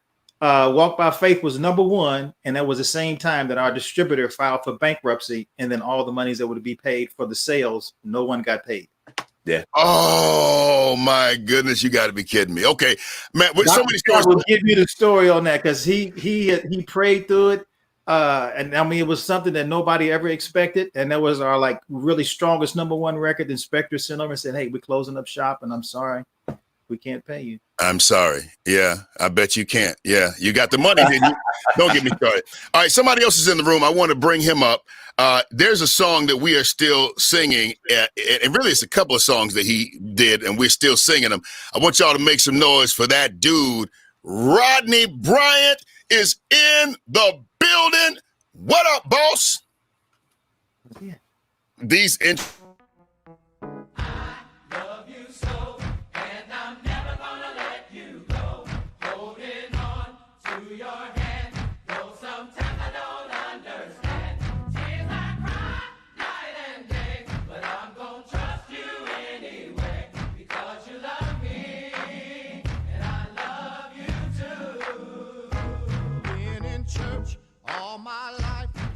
Sometimes all I find is strife. Thought I'd have friends to the end. Sometimes alone is all I've been. Tears I cry night and day. But God has always made a way because He loves me and I love Him too. Oh, I love you so, and I'm never gonna let you go. Holding on to your hand. Oh, sometimes I don't understand. Sometimes these tears I cry. They think I'm not reading these text messages. I know what I'm doing. I'm saying the song is so dope, it's almost like he here. That's it. That's it. Okay, good. All right, good. So next up is when we talked about making the transition. Let me make sure. When we talk about making the transition, okay, I don't know. Oh, I see what we're doing. Okay, I see what we're doing. So when we talk about making the transition to praise and worship, this artist is one that really was the quintessence. Don't let me start telling you no lie. What effect did Vashawn Mitchell have on this label? Man, Vashawn Mitchell. First of all, we had signed Bishop Trotter. We've done a lot of albums on Bishop Trotter. A dear friend of ours, one of our #1 artists, and I believe it was like album 3 into Bishop Trotter. You know, we got introduced to Vashawn Mitchell, Rick Robinson during that time. And Vashawn was really the front man, the leader of the worship tunes, even the high energy tunes. And we saw something. We saw Vashawn as a triple threat. We said he's a singer, he's a songwriter, and he's a producer. So we ended up signing Vashawn. We did 2 albums with him. He took a little break, went over to Motown or EMI, whatever they was called in that day. But now Vashawn is back. You know, Vashawn and Tyscot are back. Ladies and gentlemen, make some noise for Vashawn Mitchell. Joins us online today. What up, boss? Whatever they call. What's up, bro? Hey, man. Hey, listen, let me tell you something. The pettiness, he got that sanctified petty, so you can't really call it petty. Nah. Hey, Vashawn, brother, you've written some iconic records, some iconic songs. What made Tyscot Records really the best fit for you? You know what? When I was coming up at Holy Spirit, Bishop Trotter, and I'm always grateful that he allowed me to be the front man, you know, and to go out and to practice my songs on his choir. But partnering with Tyscot, you know, an indie label, but also someone who understood gospel music and gospel music transitions was one of the best things that ever happened to me, even before the EMI deal, before all that. Tyscot helped me get my name out there. Brian Scott, you know, helped me to learn about publishing and, you know, a whole bunch of other things that I can just call him anytime on the cell phone and find out, you know, about deals, how to set them up. He'll, you know, recommend attorneys. You know, we've been in a relationship for 20 years now, and it's just a perfect fit. Dr. Scott, you know, I know, you know, he's the brain behind it all, and because like I'm a fan of hymns and songs of the church and all that, so we've been together for a long time, and you know, after Motown, EMI, and all that, I was you know, in the middle of a deal, and I said, you know what, I want to do a label and a deal. And who did I call first? Brian Scott. Like, you know, let's roll, let's rock it. And we've been rocking ever since. So even if I go somewhere else, whatever happens, whatever, I would know that Tyscot and myself will be in relationship, and you know, we'll do great music together. Yeah. Hey man, intro this song. When you wrote this song, "My Worship Is For Real," on Bishop Larry Trotter's project, tell me about what made you write it, and then intro it. We're gonna play a snippet of it. Well, this song was like my personal testimony. So it comes from 2 places. Number 1 is that I got in trouble and I was in jail for a few days for driving on suspended license and doing it again and again and again. And I was one of those that was at a big church. So I went to front of the judge with all my letters of recommendation, and the judge said he tore them up. You know, he tore them up. He said, if you're going to become who you're supposed to become in these letters, then I got to show you how, you know, I got to make you an example. So I was like, whoa. So I spent 7 days in the county jail. And while I was in there, I was struggling with being a praise and worship leader in a predominantly missionary Baptist church and fellowship, and most of the leaders were women. You know, so I grabbed that little Holy Bible, you know, and the front pages are blank. Those of you who have been in jail before. And I took the little pencil and I started writing, you know, people watch you, but you don't know my story, all the things I've been through. You can't feel my pain, what I had to go through to get here, but my worship is for real. And I wrote the whole song, which I never really do that. I wrote the whole song, and the day I got out was rehearsal. Went to choir rehearsal. Me and Rick Robinson literally taught it that night, and we recorded about a month later. and it's still a song that resonates today, tomorrow, and forevermore. It's one of those songs I call timeless because the situation, it carries life forever. So, I don't know if I can intro it or if I introed it already, but this is Do you have that Bible still? No, actually, I left that Bible in that day. And get locked up and go get me that Bible. I need that Bible. You gave an excellent intro. No, I took it out of my little plastic bag, but I don't have it anymore. It's it is a song that I believe is timeless, like some of those from Andre Crouch and James Cleveland and all those, that I can sing it today, and it really sounds like it just came out today because it reaches the heart, because it came from the heart. So here it is, Bishop Larry Trotter, of course, Vashawn Mitchell. My worship is for real. I've been through too much. Now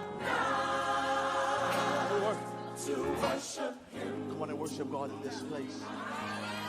Come on. Say hallelujah. Hallelujah. Hallelujah. Hallelujah. We came to let you know that my worship is. My worship is for me. Say thank you, Jesus. Thank you, Jesus. Thank you, Jesus. Thank you, Jesus. I don't know about you, but my worship is for real. My worship is for real. Say, Lord, I love you. Lord, I love you. Lord, I love you. Lord, I love you. I stand tonight to tell you my worship is for real. My worship is for real. You're so worthy. You're so worthy. You're so worthy. You're so worthy. Oh. Your worship was for real, and that suit was for real too. Come on, Vashawn Mitchell.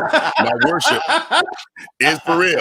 About 20 buttons on that thing, but that was when it was in, though. I was in. Don't do that now. Yeah, you can do that now. I love you, man. Incredible music.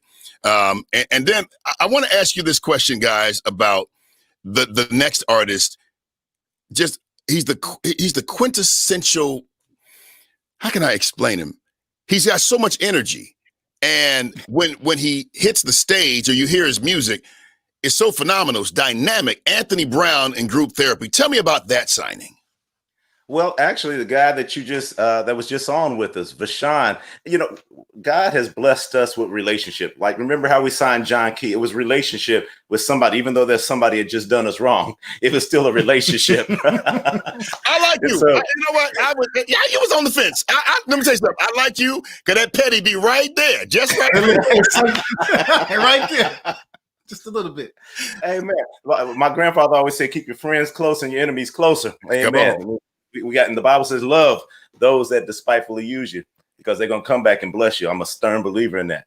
But Vashawn Mitchell, it called me. A matter of fact, he wasn't with us. He was with EMI/Motown/ Universal/ whatever their name is. He was with them.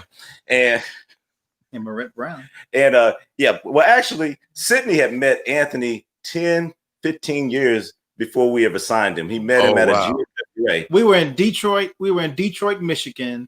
And it was about 2:30, 3 o'clock in the morning. And I was kind of walking through the halls, because they had musicals. So I'm just kind of going around listening to people singing. Yeah. And Marette said, Sydney, do you have a few minutes? I got somebody I want you to listen to. I said, sure, no problem. So she brings me over, meets the group, says, hi, I'm Anthony Brown. This is Answered Prayer. With Jerry Carroll, right? Yeah. Anthony Brown and Answered Prayer? Do you mind? What'd you say? You said Anthony Brown and Answered Prayer? Right. That was originally the group. And he said, can we sing something for you? I said, sure. And about 3 to 4 seconds into their singing, I said, okay, that's it. Everything was in the pocket, in the place. Their sound, their tone, the clarity, the articulation was imminent. It was hands down. And meeting him so many years ago, I was able to just kind of sense that this young man is going to have longevity and an impact musically, not just from his singing, but even his production and his execution.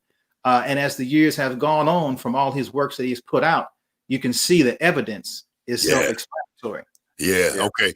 I know we fast forward years, and it was Vashawn Mitchell who actually, said, hey, I got somebody I really want you to hear this record they've done. And so Vashawn Mitchell bought us and reintroduced us to Anthony Brown. And that was the self-titled album, Anthony Brown and Group Therapy, with the hit songs on there, Water and Testimony. And And man, we listened to that, said this guy is phenomenal, and we signed him. Yeah. I want to keep it moving here. The next person I'm going to bring on is an incredible woman. Her voice is so dynamic. I met her many years ago in Nashville, and it's just her sound is profoundly unique. And then I went to church to the bishop in Nashville, presiding bishop of the Church of Full Gospel, Bishop Joseph W. Walker. She was doing praise and worship. Man, lost it. Ladies and gentlemen, she's on with us right now. Make some noise for Bonita Jones. Hey. Uh-oh. Need it. Hey. What's up, sis? I'm doing well. How are you? Hey, everybody. Hey, Steve. Hey, Bonita. Hello there. Happy release week, Bonita. Thank you. Thank you. New album came out on Friday. See, that's how you promote right there. See, that's what, if ladies and gentlemen, if you ever want to know how to promote, that right there is how you promote. That's why they're the best. Bonita, you have, well, I knew you from, just want to, thank you. Yes. And that sound still, when I hear you sing, I still say that girl got the oil on her. You decided to come to Tyscot. Tell me why. Really, it's because of Mr. Bryant Scott. I met him probably 6 months, maybe 10 months before I signed with Tyscot. And he really just came to one of my worship conferences. He emailed us. He said, "Hey, I want to come. You know, my wife loves you. I love you. I've, been a fan of your ministry for many years. I just want to come to your worship conference." So he did. He came. He didn't want anything. He just came and was a part of the services. He was just really, really nice. Yeah. And, unfortunately, sometimes, we don't meet people that are just genuinely nice just to be nice. And I could tell that about Mr. Scott. And he's been a tremendous help to me even before I signed to Tyscot, just, giving advice and, just kind of grooming me on the business side of things. And it was just a no-brainer. He said, want to come and have a conversation with you. I believe that, now's the time for your ministry to go to the next level. And I believe that we can do that. We can help you do that. And took a meeting, and the rest is really history. Intro this song that we're going to play right now, Good God. So this is my confidence song, my confidence in God song. It just talks about how good God is and the fundamental truth that God is good. He has been good, and he's always good. He's going to be good because that's who he is. So ladies and gentlemen, this is Good God.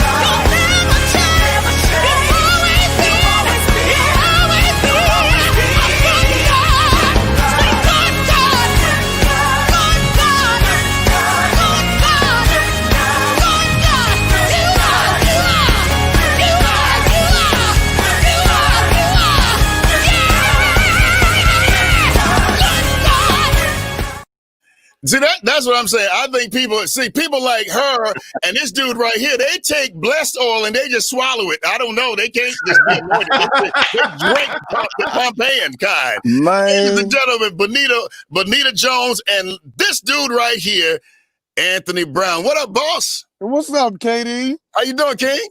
It's good to see you. And look at my God sitting there. What's up, Brian? What's up, Cindy? Hey, man, so they told me about when you first met them and, you just, at a GMWA, you wowed Sydney with a snippet of a song. What song did you sing? Do you remember? Yeah, it was Richard Smallwood's Total Praise. Hey. It was, I don't know, 2 o'clock in the morning. It was the year GMWA was in Detroit. And we just finished watching a concert with Kirk Franklin and Karen Clark Sheard. I'll never forget that moment. And Moret, we sung for her. And then over walks one of the DeBarges. That's what I thought it was. but it was Sydney. Come on, the petty is just on Tyscot. But you couldn't tell me it wasn't somebody from the Barge family. And from that moment, our relationship was forged. And I'm telling you, and I'm not saying this because they're sitting right here. I'm saying it because it is the truth. Being a part of the Tyscot family has been literally one of the best decisions that God ever made for me in my life. I am grateful. I'm not the artist who sits around and has a billion complaints. My label actually cares about me. These aren't just business people. These are men of God. They have integrity, and they deal in order. And I'm just a happy camper, man. I'm grateful to be a part of the legacy that is the longest running Black-owned record label in the nation. Yeah, there you go, man. And I love it. Hey, man, I know you're a busy dude. We appreciate you for stopping by. And thank you for the music, man. The music is just changing cultures and changing this genre. And I appreciate you for coming. No, man. Thank you for playing it, man. I appreciate y'all for supporting us the way y'all do. Thank you. Indeed, brother. Be blessed, man. We love you, man. Yes. We love you, man. Love y'all. So there's another song. Yeah, there's another song, guys, that you have. And this song, we would always come on, and it threw me off because we would say, ladies and gentlemen, Dietrich Haddon with He's Able. But then you didn't really hear Dietrich on the record. And we're like, what is this? And that dude, Darwin Hobbs, let's take a listen.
Hey everybody, it's Darwin. I wanted to just weigh in today and encourage everybody and just say thank you, first of all, to Tyscot, to Brian Scott and Tyscot, Bishop Scott. You guys are family. You always have been. I've been in this business a long time. I'm not sure that I've ever met any people any more kind and with any more integrity than you guys have. And that's why you've been around so long. I also wanted to thank Dietrich Haddon for asking me to sing the song He's Able when he did years ago. That song has blessed so many people. It blessed me and still blesses me. When I first sang it, I really, just kind of did it because I was asked to. But the song has ended up being a personal anthem for Tracy and I, because far above what we can ask or think, he proved himself able by blessing us with our miracle daughter, Bethany. So we're grateful today. I hope you're grateful. I hope you're safe. And I just want to remind everybody that he is able. He's still able.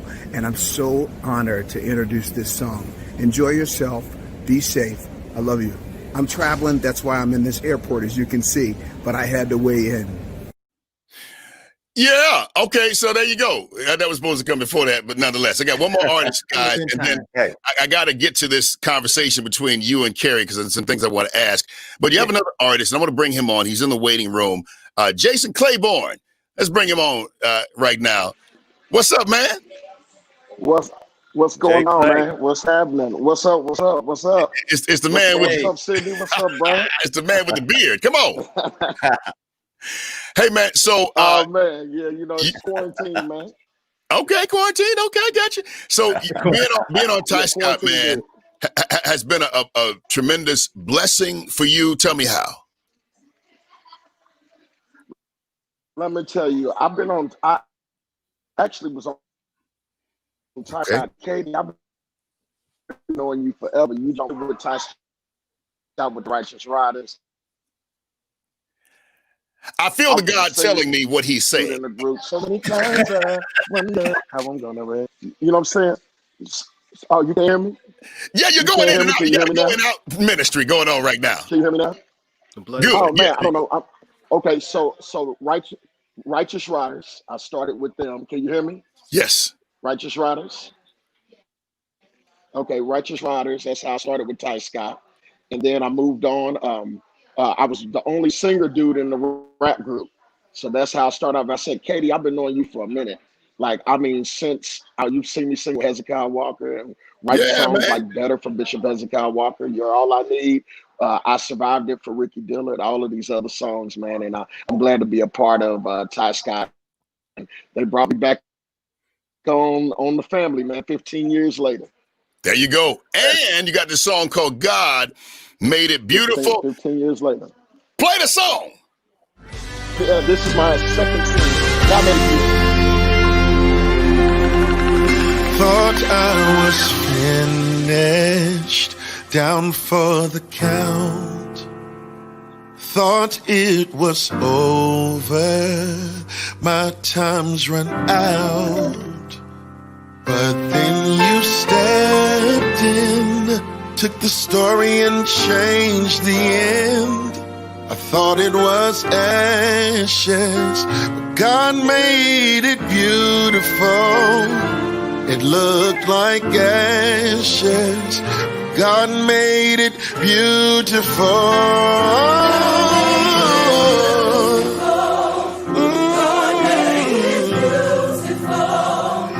Oh, what I go through, God can make it beautiful. His voice is incredible. And this dude right here, round here, doing stuff. Kerry, let me ask you this. When you decided to partner with Griego Quinn, or when you decided to put that song out, did you have any idea that I Told the Storm was going to be as big as it has been for you? Yeah, I knew that. Of course you did. The Lord told me that you was going to. Before I started, you know. But anyway, what's so interesting about that? When I met Greg, he was already on a quote unquote major label, and we're going to talk about that.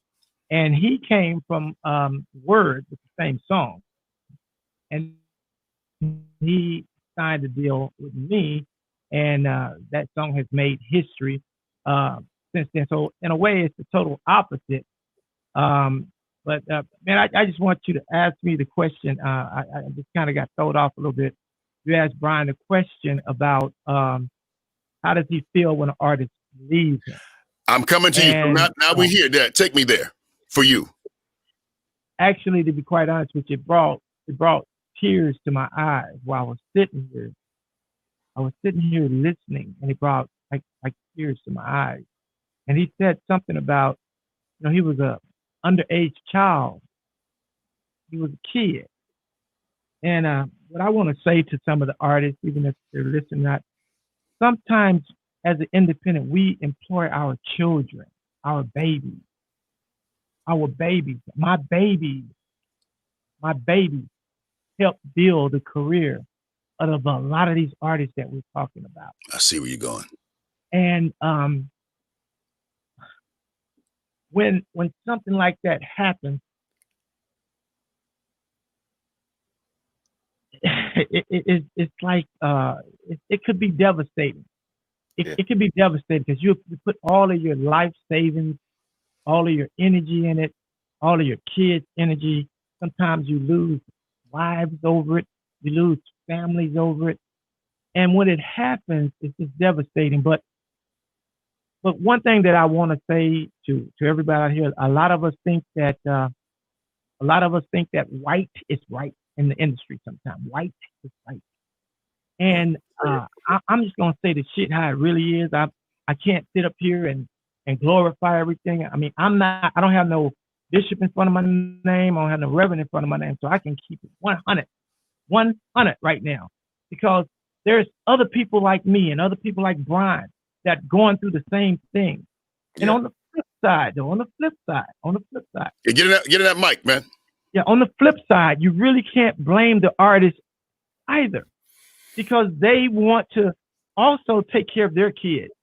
and their family, and they're doing what they think is right. But a lot of times that I think in the gospel community, they need to understand that it takes a while to build a career, that it just doesn't happen overnight. And people like me and people like Brian and Tyscot, we labor. And when it's time for you to break, then you decide to do something else. You're being inconsiderate of the person that suffered the same way you suffered. Yeah. They fought the same battle that you fought. And just when he said that, it just almost broke my heart again. But he did say that through the pain, there comes joy if you can hang in here long enough. If you can hang in here long enough, because what goes around, it'll come back to you. Yeah. As long as you reinvent yourself in this industry, as long as you stay a forward thinker in this industry, as long as you are good at what you do, it comes back around. It comes back around. Let me take this here. I have to say that. Yeah, no, and you're right. I appreciate you, man. You know, you my man, 100 grand. You know that. Come on, man. You on the record, off the record. You my dude. So I'm gonna take this curve quick because you brought a level of passion to the gospel music industry that a lot of people, you know, the old heads or let me say it like this, more the standard people that was there before, they took offense to, because you didn't do it just because they said so. You asked the question why, so much so that you got that term, the Suge Knight of gospel. Now, we talked about this before, you know, so I ain't throwing you no curveball. Tell me the thoughts about that, because I get it, and quite frankly, I know you get it. But tell me your thoughts about that whole term, the Suge Knight of gospel. Well, first of all, when people play with your money, you might have to kick a little ass, but that really ain't it. I'm just keeping it real. But no, you know where that come from is, you know, man, you know, first of all, the GMWA, right? And you know, you spend $20,000-$30,000, you just getting in the industry. You got 1 feet in the street and 1 feet over here in the church. Yep. And then some Negroes trying to, you know, pull some, you know. Blah, blah, blah, blah, blah. Yeah, right. Yeah, we're gonna have to get down with it. But but let me just say this: that term used to really offend me. Yeah. Most people don't know it. It used to offend me. But when you think about what Suge did and some of those guys back then, they really were trying to do their own distribution. They were trying to do that. What they did was good for the music industry. The idiots just didn't know how to stop being idiots, but they were very intelligent men. And what they did set the groundwork for what we're doing and what we've done. The problem is they just couldn't quit. They couldn't get the street out of them. Yeah. And you got to understand, right now as we speak, Tyscot and we're going back and forth with the #1 and #2 record in the country. Black owned, Black independent, operated, proud to be Black, and Anthony Brown and Ernest Pugh, they're going back and forth. And at this point, I don't really care where they land. Yeah, man. Oh, it could be one or it could be two. I don't care. What I care about is to see 2 Black companies. That's it. Music that we create, music that our people love, music that's touching the hearts of our people. And we own our music, and it's Black owned and operated. And sometimes that's more important than anything. And what I ask you, artists, give us a little time. Give us a little time to build your career. Give us a little time to get you where you want to go. And don't just leave us all of a sudden because you think the grass is greener on the other side, because it's not. People can, and I know you guys can attribute to this, man. But there's so much we could talk about, man. I know we got some other artists and stuff coming on, but it's something that I say, guys, and I want you to, Brian, I want you to respond to this. That it's easy for people to celebrate the benefits of you when they have no interaction with the liabilities of you. So everybody can come along when you hear, but when a person doesn't have the wherewithal or the interest to come with you when you're here, hey man, that's got to be a tough feeling. So I can understand how passionate you would be with it. Now you was diplomatic with it, Brian. Did you want to revisit that when people leave? I just want to know. No, I mean we both have our experiences. I think we both feel the same way. We both have our experiences, and we deal with things the way God has created us to deal with them. I can honestly say that John Key, during that situation, that was the first time I experienced it. I know Dad had experienced it before I joined in '88, but when John Key, when that situation happened, it was unfortunate. John didn't start the situation. A company went bankrupt. That started the situation. Gotcha. Okay. So there. So Tyscot, you hear, if in John's mind, my record label ain't got no money, ain't got a bunch of debt, and I'm on my way up. Okay. And John could have easily have left us. You know, we couldn't afford to even uphold our own contract at that time. But what I appreciate about John in that situation and the counsel that he had Max Siegel, was his counsel at that time.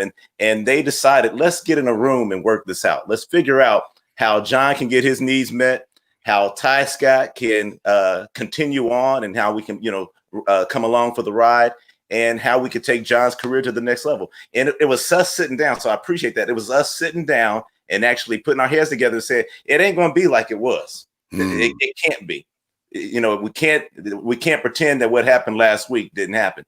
But we was able to put our heads together and move forward. And I so appreciate John for taking that posture.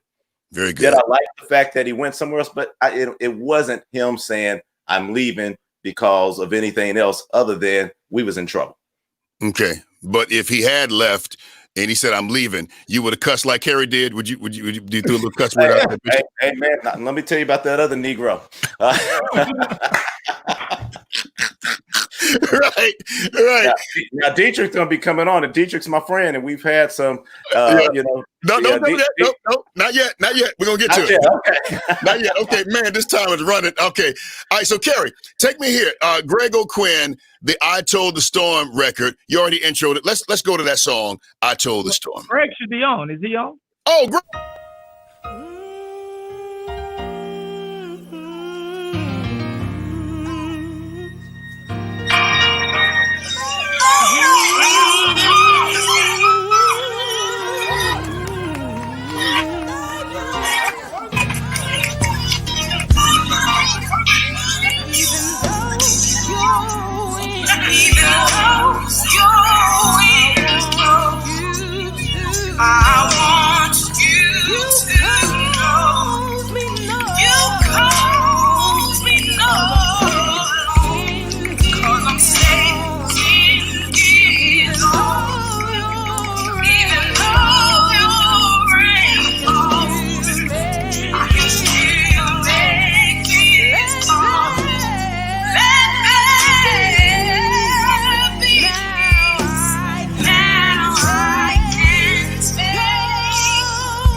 That's when the Teddy Riley spirit jumps into the spirit of the Lord.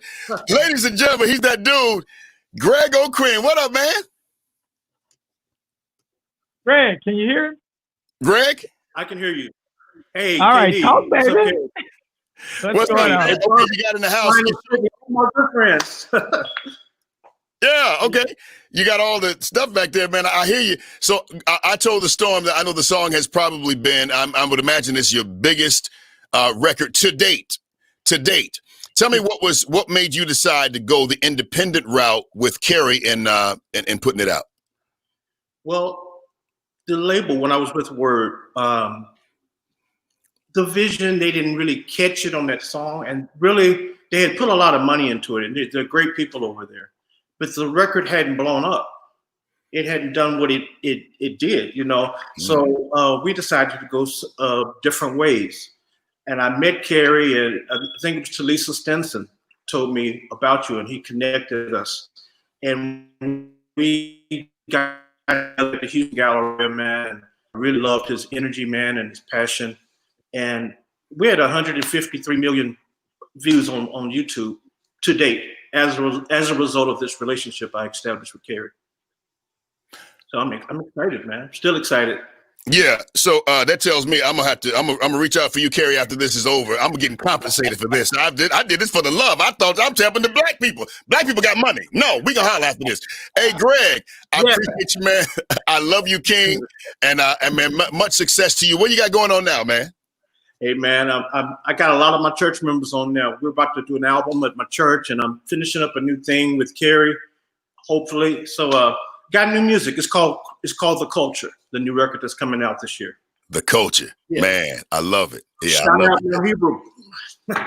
Hey, Greg, I want to say to you, man, I really think that, you gave me the opportunity to work with you on that song. That song, it just touched the hearts of so many people. And it's like, been doing it for 20 something years, man. It's like incredible. And that's what I think we might be missing in gospel right now. We're not really forward thinking and putting out music that would resonate and touch the hearts of the people. I mean, when I got into this, I got into gospel because I knew that the shelf life of gospel music was everlasting.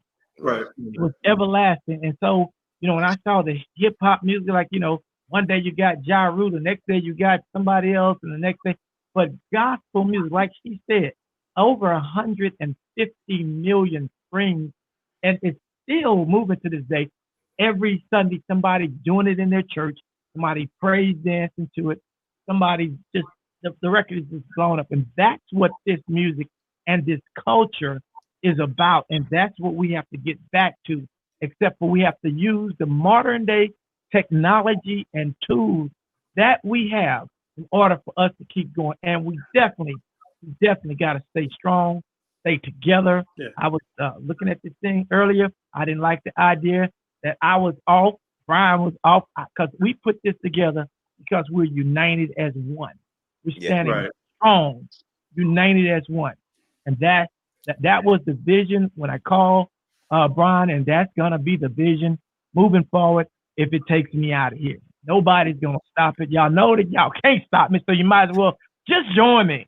Just join me. That's the truth, brother. I know that's the truth. Hey, I appreciate you. Hey, Greg, I appreciate you, man.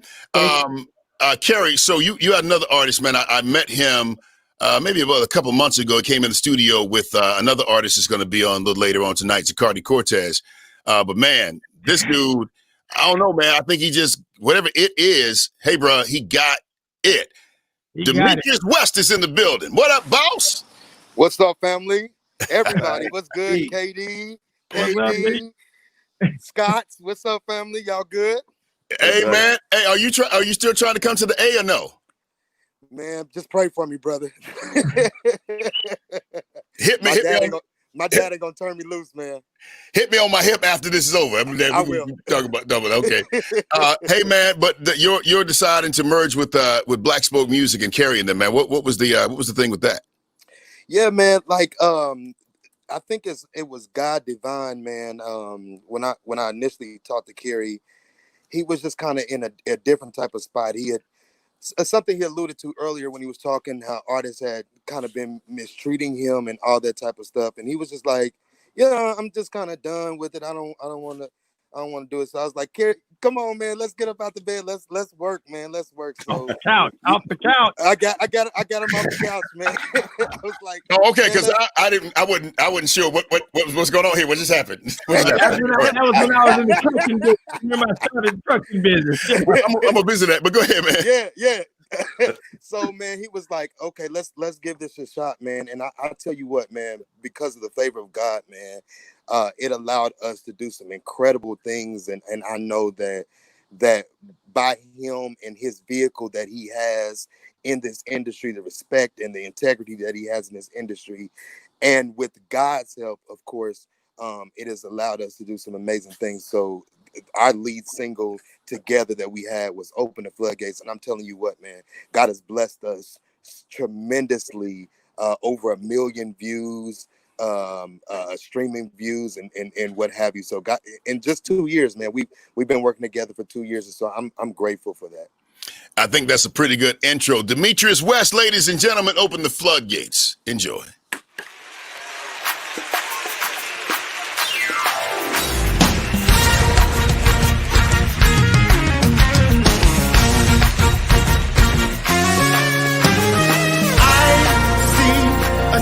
day dawning. I see a new day dawning. I believe it's almost here.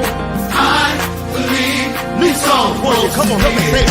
I see a new day dawning. I see a new day dawning. I believe it's almost here. I believe it's almost here. Lord, we are standing in your presence. Lord, we are waiting patiently. Our hearts are ready to receive. I was just talking to Jesus on the phone on the main line. He was right there. I told him what I wanted. I said, I want Pam and Frank Wilson on this thing. And look how God did that thing. How y'all doing? Wonderful. Outstanding, KD. Good to see you. It's been Indeed, man. Frank, I know you from many years ago, brother. Just been basically a laborer, a co-laborer in this industry. When we talk about independent labels, man, I know it's gotta be tough, but you find a way to forge through. And I wanted to bring you on to be able to talk about that piece of it. Absolutely. Well, first of all, let me just say thank God for the independent Black gospel record companies who have given voice to the experience of many great artists and for the vision that continues to enable Tyscot and Blacksmoke Records to continue even during this pandemic season. So hats off to you, Kerry Douglas. Hats off to you, Brian Scott, Cindy Scott, Dr. Bishop Scott. Hats off to you. You know, because the truth is that when other businesses take a hit, Black businesses take a double, triple, or quadruple hit, and the impact on that happens as a result of the crisis that take place. And I know that Pam, we both have been radio broadcasters for over 30 plus years in different markets. And now we collectively come together and able to do a number of things, but we both are part of Black radio as well. So I think about it, and I want to say it this way. Black families matter, Black churches matter, Black communities matter, Black artists matter, Black music matters, Black companies matter, and Black lives matter. Black marriages matter, and Black record companies matter to Black radio. Yeah. Yeah, and Blacksmoke. I think those throw that in there too. Black Smoke. That's it. That's it. You know what? Blacksmoke matters, right? Right. Introduce this song, guys. This next song by Casey J. What a phenomenal record. Yes. Well, Casey J has come on the scene, has come on with such great power and fervor. And we are enjoying hearing her and even the first introduction to her. And thank God again for all of the wonderful, wonderful artists that are part of Blacksmoke and Tyscot. Let's take a listen now to the one and only Casey J. If you are for me, who can be against me? If you are with me, whom shall I fear? If no one knows me, still his heart adores me. I am safe, I am loved, I am healed. I am safe, I am loved, I am healed. I am safe, I am loved, I am healed. I am safe, I am loved, I am healed.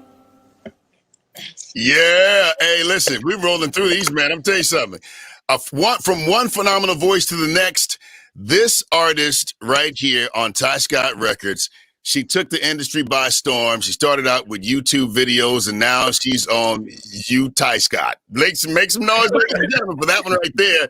Bree Babineaux, how you doing, Bree? I'm doing good. Hey, Sydney. Hey, Brian. Hey, Bree. How are you?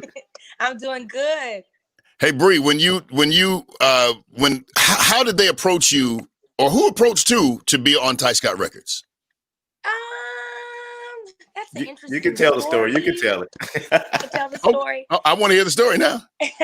No, I was introduced to Tyscot by Marquise Boone. Casey was already one of the artists that he had signed a part of MBE, and MBE had a partnership with Tyscot. So when I became a member of the MBE team, then I joined the Tyscot family. There you go. I love Tyscot. They're family. Like Sydney has been at my grandmother's home. Like I love them. They're a family. My family loves them, and I mean, I couldn't have asked for a better team to help me through this process, teaching me, because I mean, this was all new for me. I didn't want to be a singer, but God had other plans for me. So they were able to guide me. Wait a minute. Hold on. You didn't want to be a singer? No, I did not want to be a singer. I was going to school to become a lawyer. Yes. Well, have I heard that story before? That's pretty good. I mean, yeah. Who did all them YouTube videos? One of my friends. He did the YouTube videos. I just so happened to be, in the mix, when God was moving, but he did the YouTube videos. Did you tell him thank you? Of course. All right. Of course. Introduce this song, Bree. It's an incredible song. It's He's My Rock. You introduce it. Yeah. So this is a new song that I was able to write last year in Nashville. So this song is called He's My Rock. And basically it's just talking about God being a present help in the time of need.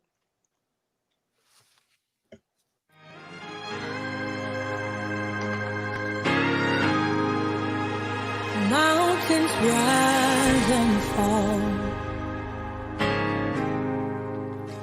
Seasons come and go. Father, through it all, one thing that I know, I can trust in you. Yeah. People let you down, and life is filled with pain. Falling to the ground, on my knees to say that I can trust in you. Yeah. Oh, He's my rock, on a solid rock I stand. Yeah, He's my rock, on a solid rock I stand. You were faithful in the storm. I was never left alone. Oh, no, no, no, no, no. So in every mountain high, in every valley low, I can trust in you. Oh, say He's my rock. He's my rock. On a solid rock. On a solid rock. I stand. Oh,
ground, she can say, all other ground, she can say.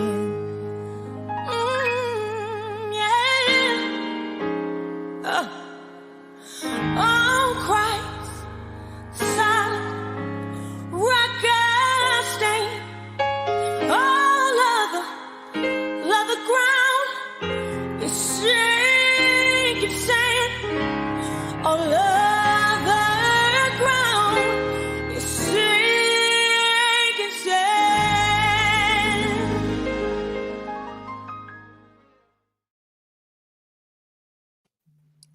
Bree Babineaux.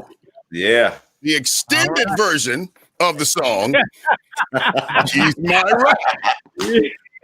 Yeah. Extended. The extended version.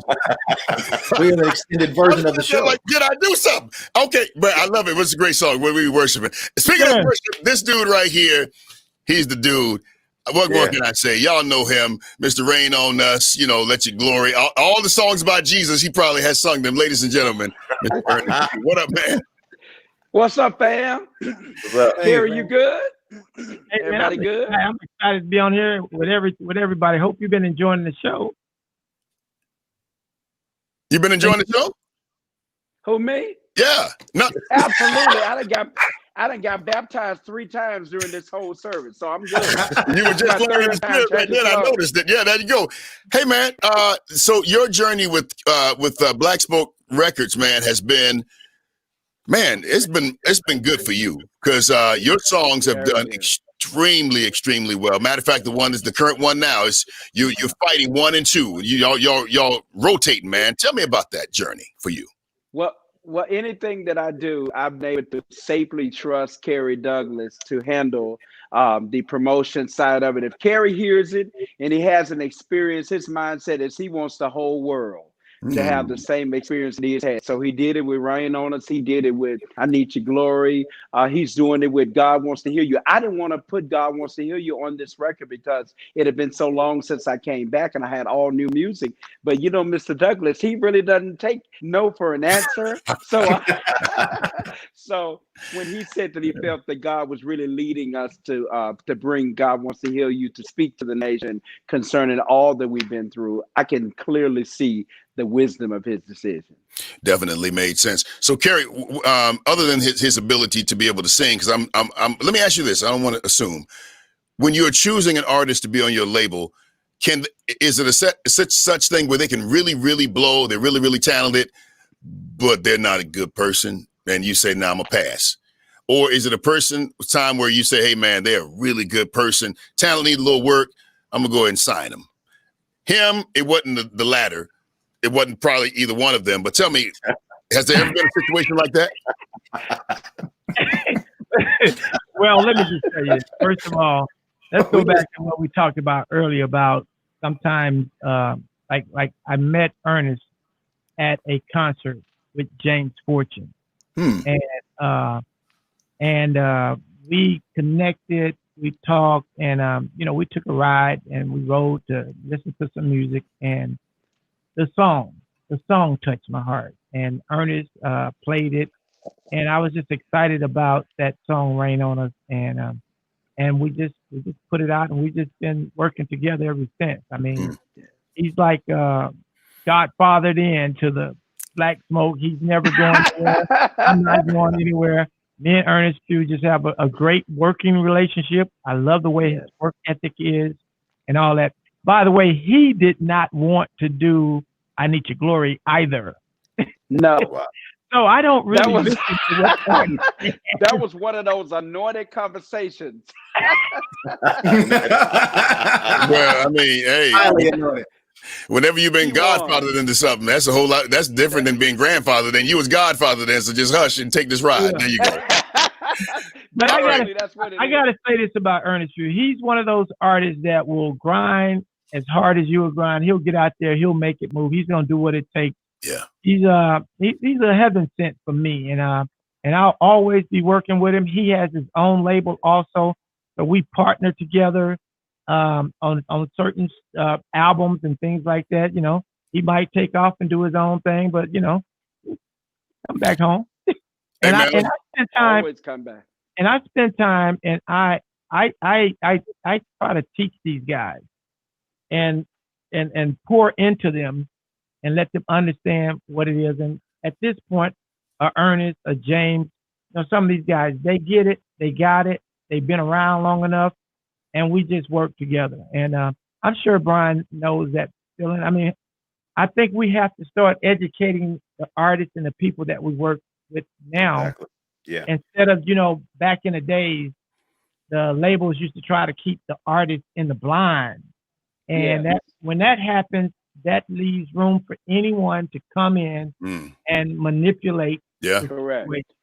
So my tactic is to try to just let everybody be businessmen, let everybody be men, and try to make it happen the best we can. So it's been a pleasure working with Ernest Pugh on likewise. 12 years, man. Hey, and man. Can I just say, I don't think I know anybody that works as hard as Mr. Douglas, and that's why he'll get you up at 6 o'clock in the morning, and sometimes you don't understand it, but you see the wisdom of it when he wants you to build a rapport with everybody who's playing your music. They should know your testimony. And I was like, wow, you got to get up. We got to get up at 6 o'clock. Jesus don't get up to about 9. So I'm like, but I appreciate you, man, because you have taught me finances. You've also taught me publishing. You taught me how to read a BDS chart when I didn't know what BDS meant. And so I don't take anything from granted. I was nowhere on the Richter scale when I met Kerry. And I mean, in just a short time, he has taken my music and my ministry to the world. And so I owe you a kidney or something, man. I ain't got enough. I ain't got money like you, but I can give you a kidney or something like that because you are getting older. Hey, man, introduce this song, Rain on Us, brother. If you're in a dry space right now, allow this song to saturate every dry area in your life. God's going to rain on you in this season. Indeed. God's getting ready to do exceedingly abundantly above all we could ask or think in this season. Let your glory fill this place. You're all-consuming fire. Fill this tabernacle and purify us. Surround us in this place. Want you to breathe new life, to send the refreshing. Purify us. Let your glory. Come on, all over the room. Wave that hand in the atmosphere and tell us, let your all consuming fire. He's getting ready to do it in this season. Yes, purify. Surround us in this place. Breathe new life within us, yes. My God. Oh, yeah. Now listen, get that hand as high as you can get it and just ask for the rain. Tell him to rain on. Are you ready for the rain? Anybody want him to breathe? Hey, shower down. Shower down. Send your spirit, Lord. We need an outpour from you. Say rain. Lord, breathe on your people today. Oh, shower down. Shower down. Send your spirit, Lord. Let your glory. Hey, let your all consuming fire. He's getting ready to manifest it in here. Hey, surround us in this place. Surround us in this place.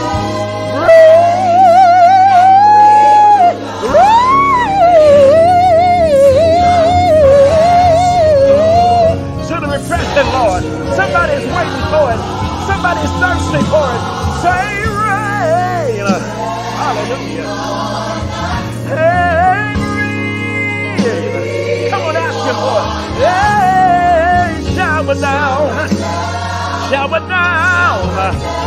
Send your spirit, Lord. Yeah.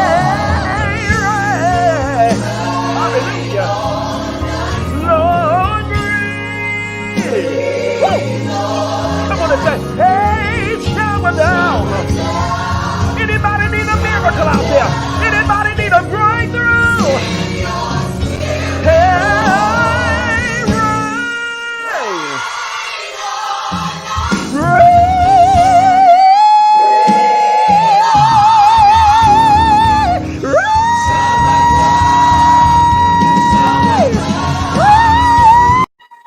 Yes, just like that. Cut it, because I ain't about to be on this floor slain in the spirit. He's about to slay me on that one. He's about to get that falsetto and knock me out over here. All right, y'all. This is Trust in You, of course, brought to you by Pompeian Olive Oil. Probably everybody up here just be drinking it, just clearly. Found in Church of God in Christ and the apostolic churches all across the world. All right, so there's another artist, young guy, that even his personality is amazing. Kalon Gavin is that dude. Tyscot Records, man. How'd y'all find him? Again, Marquise Boone has been a common thread between some of the great talent that we've signed in the last 4 or 5 years, and Kalon was one more that he brought to us and said, "Hey, this is somebody I want to partner with you on," and we did it. We did the album, and actually Marquise and Kalon kind of wrote this song, "No Ordinary Worship," and they didn't think it was the song. And I said, man, you got to do this song. And so I pulled a Kerry Douglas. I would not take no for an answer. I was like, it's my money going out there to promote. This is the song. If we fail with it, blame it on me. and I'll give you double for something else. But we got to go with No Ordinary Worship. And it is just taking the world by storm. Here it is, ladies and gentlemen. Kalon Gavin, No Ordinary Worship.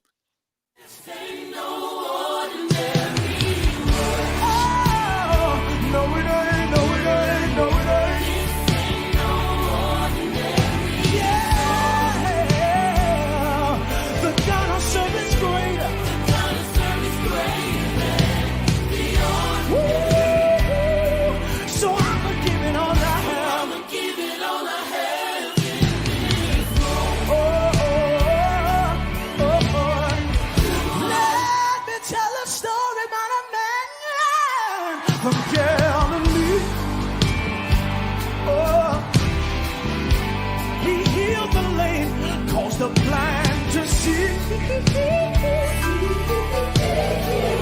This man, he was betrayed, crucified for you and me. This man only wanted to make us free. I don't know Jesus. I just know, okay. All right. Jesus be calling me. You know, we got a relationship. All right, ladies and gentlemen. Woo! I feel like heavy hitters up here. Hey. I feel like I trust you. I feel like I believe. I feel like a whole lot of stuff on the phone right now. Blacksmoke Records Worldwide, man. Listen, you did that. My office hours from 9 to 5. Make some noise for Carter Cortez, Sean McLemore, and James Fortune. What up, gentlemen? What's up, man? What's going on, man? KD.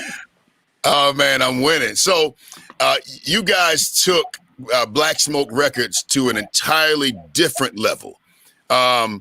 Sean, you that dude, man. You that dude. I've always thought that you were underrated, man. Because you were so talented. Even when that first record came out with John, when you was on the stuff with John, I just said this dude right here is something special. This dude is something special. And so, of course, hearing you on, I Believe, I'm like, wait, where the dude been? Where you been? Just hanging out, man. It was just you ain't been eating, that's for sure. I can see that. You funny, man. Try to stay healthy, man. Do you remember when you demoed a song for me with A$AP Ward? Which song? You did. Man, I can't remember the song, but I know your voice, and you demoed it. First of all, what's up, gentlemen? Everybody good? I hope everybody all right. But yeah, man, but anyway, we'll get back to that. But anyway, man, it was a pivotal time in my life, man. I had just suffered like a massive heart attack, man, during that time. And it was probably like 3 or 4 weeks after that. James called me up. He said, man, I have a song I want you to appear on. And it was, nothing after that. I'm like, cool, let's try to get it done. And we went in the studio, and he said, you do as Cardi's doing it. And I'm like, oh, wow, let's do it, man. So we did I Believe, and it was such a meaningful part of my life at that time. You know what I'm saying? Yeah. It still is. I can go and sing I Believe anywhere, and it'll get the results as, man, it's like it's crazy. So, I was just, I've been, just kind of laying back, man, and waiting, not just to say waiting my turn, because I've been singing and doing stuff like this for a long time. I've been appearing on everybody's records versus me having my own appearances on a whole lot of records that I've done. You know what I'm saying? But just to be humble about it and keep it going, and still have a great connection with Kerry Douglas and James Fortune and Cardi, man, this is just incredible. I'm waiting on another I Believe. That's what I'm waiting on. And so I think it's going to happen. Brother Tyscot, God bless y'all over there, man. For real, the legends right there. K. Douglas, bless you, bro. Hey, so James, hey man. Hey, what's going on, KD? I'm doing good, man.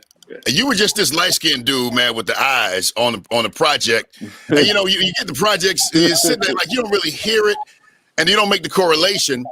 And then your music just started playing, and I heard the name and the music, and that's when I went back and said, "Oh, that's the dude with the eyes and bald head."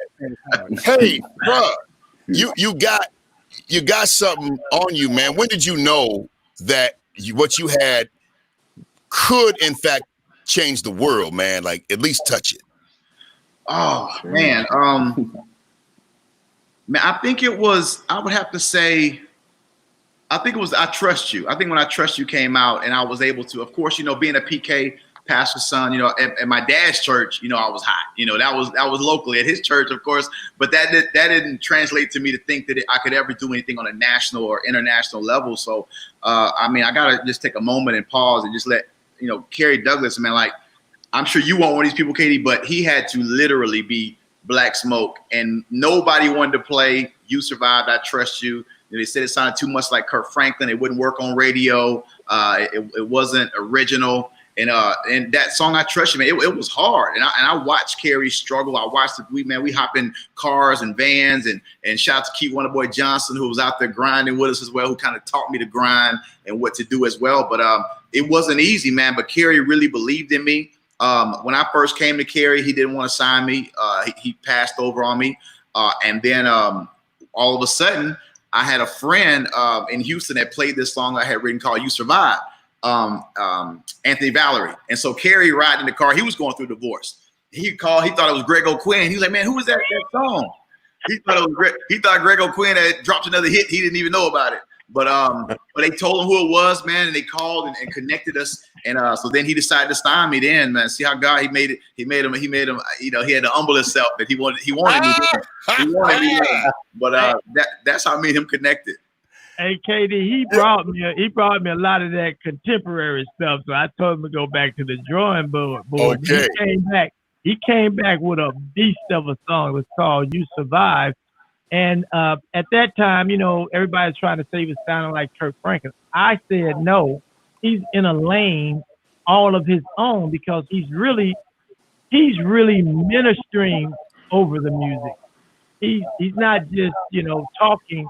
He's ministering, and when he would start talking on the songs, I mean, the words that he would say would really touch your lives, and it was touching people's lives. So I say it to myself, he don't sound like anybody except for James Fortune, and that's my story, and I'm sticking with it. And this day we've stuck with it, and he's staying true to who he is, because he wasn't trying to sound like anyone. We just had to put a perspective on what it was at that time. So James Fortune is James Fortune. He ministers over music in a unique way. Thank you, Blacksmoke. I appreciate it. Love you, man. So you guys are friends though. You're not just like a employer-employee situation. Y'all are friends? Man, one of my best friends in the world. Okay. Yeah. Every day we talk. 16 years? Yeah, since 2004. Tell me this. During that dark period, I don't want to stay here, but I want to know how he showed up for you, James. Man, he was just consistent. You know, you don't really know who with you till you go through stuff. You know, when you got number ones, when you got Grammy nominations, when you stellar, you know, all that. Of course, everybody they appear to be with you, you know, but you don't really know who's with you till you go through storms, struggles. Yeah. And I think that's when it's really revealed. And he showed himself to be consistent, man. He was with me. I wasn't on his label. So he didn't have anything to benefit on that's right, on that side of it, you know, on the business side. But he was there for me as a friend, and I think that's what brought us closer than ever. Yeah, man, that's some good stuff. Why is that? Why, Kerry? Oh yeah, that's my boy. Good. I love it. I love all the artists I work with. I really have love for them. I really love them. You know. Love you too. Very good. Love you. All right, so I got to come to this dude here, Mr. I think he's an alien. I've always thought that. He's not regular. Unmute that mic, Zaccardi, because, bro, hey, man, you got to be like one of my favorite male singers, bro, and I got to just give it to you. No hate to none of y'all that's singing up here. Y'all, I'm just saying. You know, Zaccardi, unmute, man, and tell me about your journey. He don't even know how to unmute. Maybe we can unmute it on this end. I really want to know what the journey was like. Can his mic be unmuted? Hey, you got to unmute it. Can you hear me, Zaccardi? They got it. All right, there you go, big baby. You gotta help me with this, man. What I know, we talked a little bit. We actually talked a little bit, but the journey of coming to Blacksmoke Records. I have so many things I want to ask, but tell me about that. What made you say yes to Kerry? Being honestly, man, I was just following James, bro. Honestly, I was just following my big brother, man.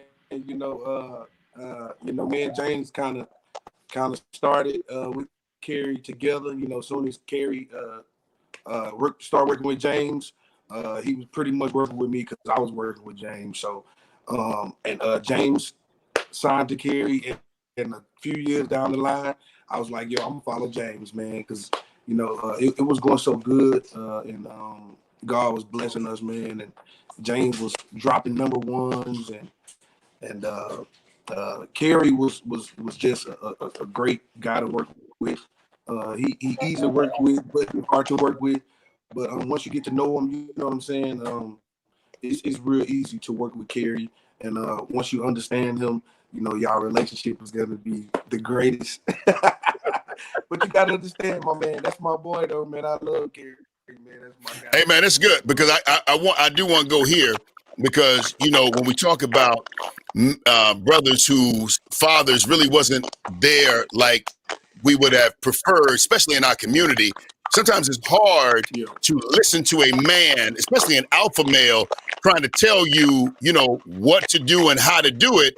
Yo, I'm a man, I got talent too. You ain't got it. So how did that, I'm gonna ask, like, Kerry, how did that piece of it work? Like, what did you have to do to be able to win Zaccardi to be able to listen to you? Well, you know, that's still up in the air, but. Hey, I love it. But let me just say this real quick. So I want y'all to know that this was planned out. When, you know, when you have minimum amount of money, right? So I was putting a lot of money into James Fortune. So we sit down and we did the same thing that they did back in the days of rappers. You know, they would feature the next artist on their project. Mm-hmm. So we started doing it like that because, you know, when you're independent, it's very hard to build a lot of artists at one time. Yeah. And we already talked about how long it takes to build a brand. Right. So what we did with James, we would feature Zaccardi in with James, and we kind of got 2 for 1. And Zaccardi is the most amazing vocalist on this planet. You know, I enjoy working with him. I love him to death. I love him to death. To life, really. I love him to life. So we just kind of packaged the two together, and we always knew that we would spring Zaccardi out of that package. And that's just kind of how we did that. Brian, I'm sure y'all have done that before, right? Oh, definitely. Yeah, so, we have to kind of package it up at that level of the game. Now, at this level of the game, we can do what we got to do. At this level, we can do what we got to do. And we're excited about getting a new record put out on Zaccardi and everything. And James, I'm sure, why you guys all off the air? That's probably, I can see him. Yeah. Okay. James, you on mute? Personally, no, they got, okay. Being with James taught me so much. And, it was like a 1-2 punch, man. Even to this day, when we go out and, minister around the world, and we end up linking together, man, it's like we call ourselves the dumpsters, man, because, God just come on in the building. Like, it's just crazy. And that camaraderie and that experience with my bro and with Kerry, that's what we built, over all these years, man. Since 2004, like James said.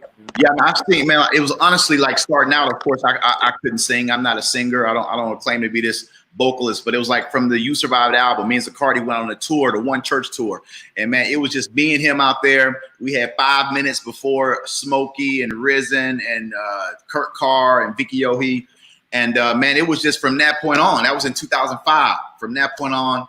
A lot of people don't know, but what helped I Trust You also was the fact that the first single was The Blood off that album. It wasn't I Trust You. So it was The Blood first. And so we traveled with Zaccardi, destroying the house with The Blood. And we followed up that with I Trust You. So a lot of people think it was I Trust You, but no, it was The Blood first on that Transformation album, and then I Trust You. So Kerry, we got out there, man. He sent us out there on tour. We didn't have no money. But we was able to, he gave us some product and said, y'all figure it out. And we figured it out. Figure it out. Some CDs. You sell CDs, you eat, you don't. And that's how we had to get it, man. I love that, Renee. That's real right there. I appreciate it, gentlemen. Yes, I appreciate y'all. Thank you for stopping by and being on this, man. And James, do me a favor, man. Intro this song, man, I Believe.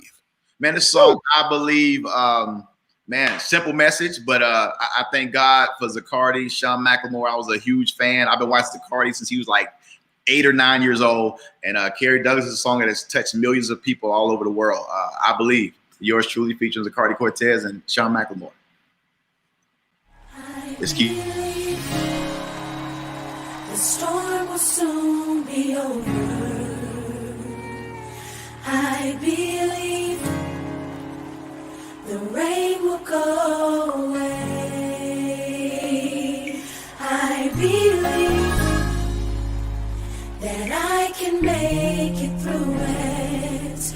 Oh, I believe it's already done. I want you to already see yourself out of the storm. The clouds will move. It's time for you to smile again.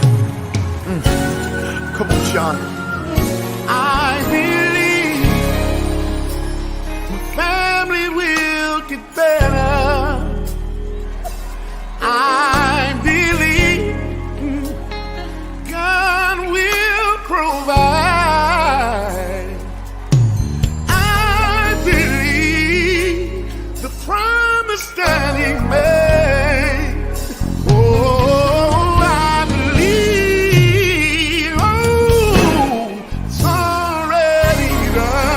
The blessing is yours.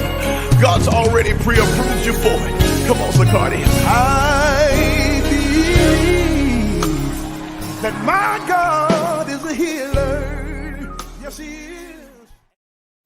Yeah, okay. All right. There we go. So let's do this. Let's move on. Them in and out fast, next dude. Let's do this.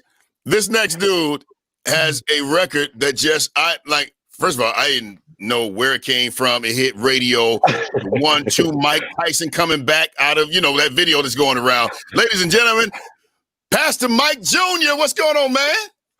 Hey, what's up, everybody? Let me first start off by saying I am not worthy to be on this stream, man. Seeing all of my heroes growing up, I mean, this is an incredible night, man, and shout out to Tyscot and more importantly, Kerry Douglas for this incredible opportunity. Kerry, what was it, man, that made you say yes to Pastor Mike? Wow. Again, I was with James at his church. we was at his church where I met my beautiful wife, and so I just came down and we came up to him and he talked and we talked. I went over to his home and we listened to some music, and I was just blown away. I just saw it. I knew that this young man was headed for next in the music industry. First of all, he's a double threat because he's one of the most dynamic young preachers on this earth. He's the best there is. And then we talked about it. We listened to some music, and it's very rarely that you can hear an album that may have like 3 smash singles on it, and that's what I heard with him. And our relationship just kind of came together, and it's just been we've been making history ever since, and we're gonna make a lot more. Hey man, so That's is there a song that, or an artist rather, that got away? Like was Tyscot reaching out for Pastor Mike Jr. and you got him, or was like vice versa? There was a situation where there was a bit more and one won over the other. I personally don't know, because it doesn't matter to me, because I understand the position that God has put me in. Because you're humble. Let's talk about that humility. Yeah, I don't know. I don't know if they got away or not. Sometimes in this business, an artist will come to me and say, "Man, so and so told me this and that about you." I say, "Well, it sounds like they're not hating on me. They hating on you, because I want you to be connected with this blessing God got for you." So I think artists have to be aware of that. Artists have to be aware of that. So now, what's for me is for me, and who's working with me is for me. I don't trip on that anymore. Yeah, and we look at it's a blessing that that Pastor Mike decided to work with me. He's been a great artist to work with, and I'm excited to talk to him day in and day out. And also, I want to say my team. See, I'm sitting here absolutely about me, but I have an awesome team behind the scenes. I mean, we have some of the best digital marketing people, my project managers, video people. I mean, we have an entire team. Even the team, there's a team that puts this together that's behind the scenes. So I want everybody to just give a shout out to the team. And I want y'all to know I really respect y'all, love y'all, and thank y'all for what's coming out. But Pastor Mike got some new stuff going on. Talk to him about it, pal. Give me a minute. I wanted you to respond, Brian. Oh, well, I was just going to say that we look at signing artists almost like a marriage. They're because you had asked earlier, you said, is it just about talent? Is it just about these things? And I don't know. For me, I gotta feel it. Like I dated more than one woman before I got married. But and although I may have felt something with them, I didn't feel that it was the long-term thing. There you go, Kerry. You didn't have any entanglements, did you? Hey, I knew it was coming. Stop telling me that. I think he has some entanglements. I think he has some entanglements.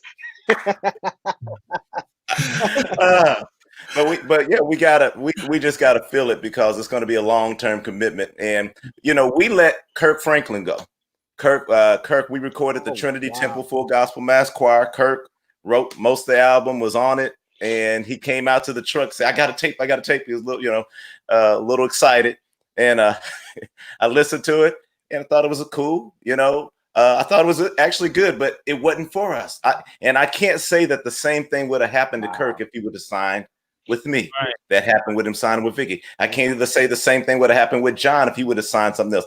So with somebody else, I can't say the same thing would have happened for James Fortune if he would have signed somewhere else. When God puts these things together and God breathes on it, Hallelujah. And I just think that God, if we all stay in our lane and are grateful for what God does for us, it's all good.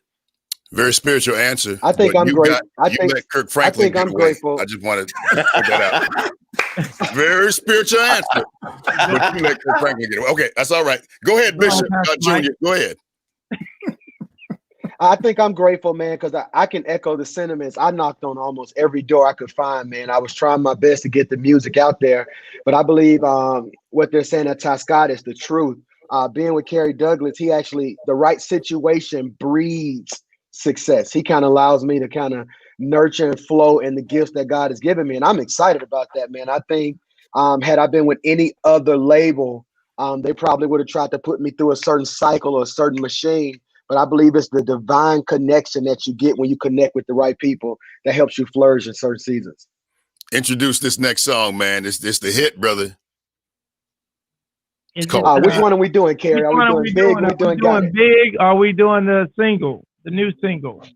Oh, I think we're doing big. Okay. All right. If you're watching right now,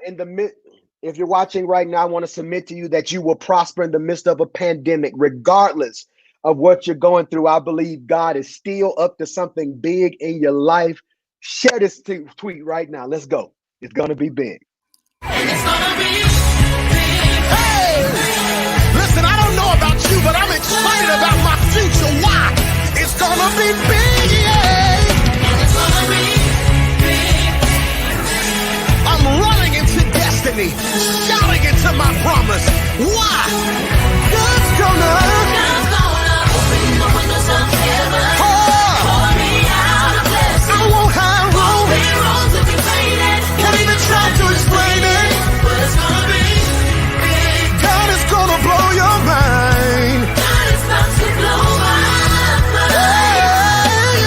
God's gonna open the windows of heaven. Pour me out a blessing. You won't have room. Won't be wrong to complain it. Won't even try to explain it. Why? But it's gonna be big. God is about to blow your mind. God is about to blow my mind. Hey, and it's gonna be big. It's gonna be big. It's gonna be big. It's gotta be big. Lord, let it be. Hey. My future is big. My destiny's big. My blessing is big. My promise is big.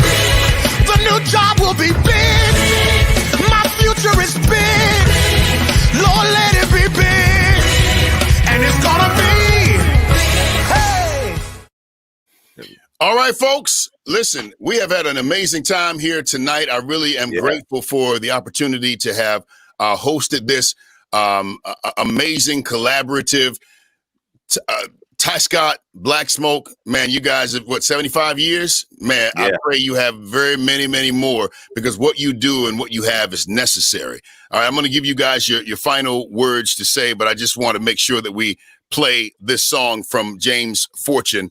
I trust you, but before we, No, we're gonna do the new single by Pastor Mike, and then we can let you guys want to close it out. Y'all got something?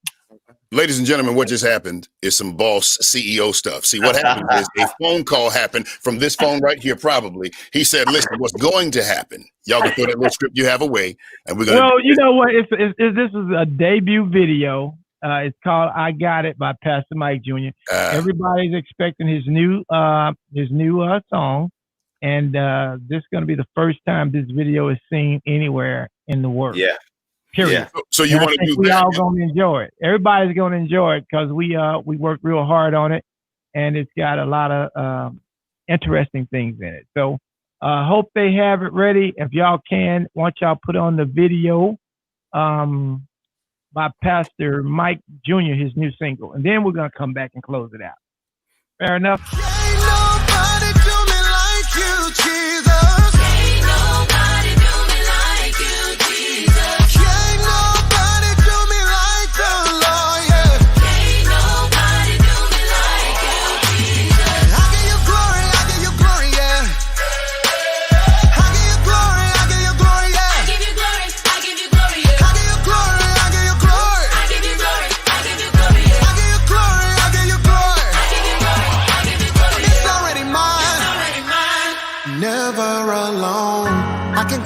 the throne. He's right beside me. Hold my hand in the valley. Lost but now you found me. I don't know where I would be. Don't know who I would be. Came through when I need him. He's a rider. All my haters, you know he be fighting. I never had no one to stick beside me. And when it's cold, I know he got that fire. You made a way. Out of no way. You keep on blessing. Me.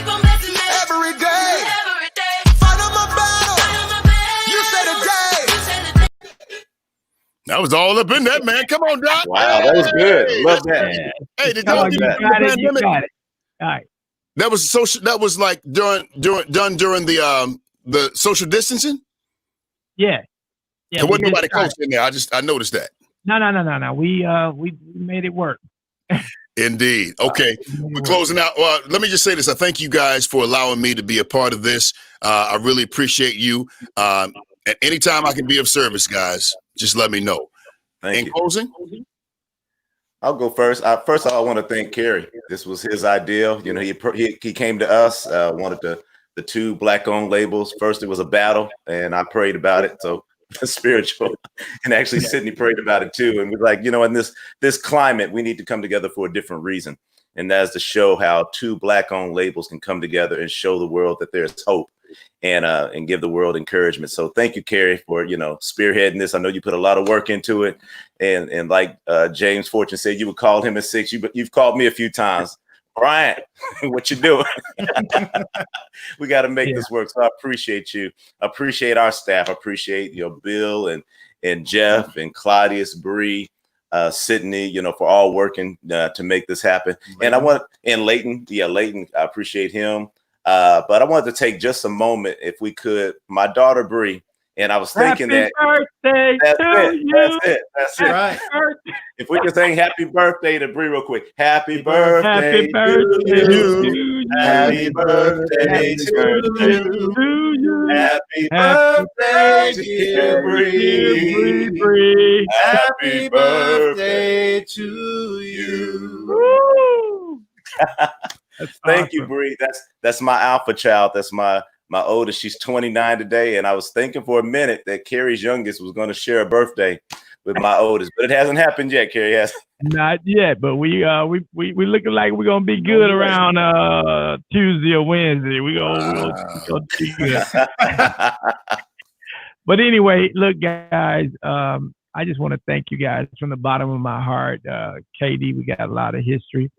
Sydney, me and you, Sydney. I've been out there on the road with you, man. You are a beautiful spirit. We've been all over the world together. We've eaten at my auntie's houses or grandma's houses or something in California. I mean, we've done it. And Brian, we just now united to become brothers. This season is a great time. It's a great season. And, I want to be more connected to you, man. I appreciate everything that you do in the industry, what you've done to the artists. And again, I wish you share your father with me a little bit. I love him to death. I'll have you. I want you to share him with me. Also, I want to thank my lovely wife, Marzetta Douglas. I know she's probably ready for this to be over so she can go have the baby. I want to thank Angela, Greg, Ben, Olin, who else? Oh my God. If I didn't mention your name, don't worry about it. We'll hook it up. But all of the people that's with Blacksmoke Music and the staff, I just want to thank you guys for putting up with my what. And I love y'all from the bottom of my heart. What? Putting up with my what. I love you guys from the bottom of my heart. And I want to say to the industry out here, I'm a victim of what was brought to my heart. But I don't blame it. Don't blame it on me. Just blame it. Don't blame it on my heart. Just blame it on my situation. I love everyone out here. There's no competition. I just want to be a blessing to the body. I just want to be a blessing to the body. and that's it. That's it. Just a blessing to the body and all of radio. I love you guys. Hey, cutie. Hey, this is Stephanie. This is my second youngest. Hey, and Stephanie. I want to thank my father too, Bishop Scott, for giving us, an opportunity in the legacy. And I want to thank my wife. I've already done something wrong this week. I left her locked inside my bedroom with a bat. So that's another story for another time. Yeah, How old is your baby, Brian? How old is that, Stephanie? How old is your baby? Stephanie is 10. How old you are? No, the baby. The baby is 1. So I got a range from 29 to 1. Yeah, I got a 2-year-old, and I got a little one on the way, and my oldest is 35. So look at Kerry. Kerry. Just call us Father Abraham. That's it. There you go. I just want to say that, man, what we're doing tonight and what has been done. I know there's been a lot of variables, and that goes with entertainment, but we are providing such a great frequency and content out here in a time where people are looking for something that fills their soul and not just sensationalizes their mind and their ears with sound of songs. And this comes from a place of purpose. We all have history, and we're all tied together in this thing of music and life. And KD, we've been working together with you for over the years, back in the days with Dietrich touring in the Cadillac. And Kerry with the magazine, so we are in different places within the body and different members, but we're all functioning as one for a purpose, because at a time like this, people really need to see the gospel made flesh through the works that we do, through the ministries we represent, the people we work with, and the music that we produce and distribute. Indeed.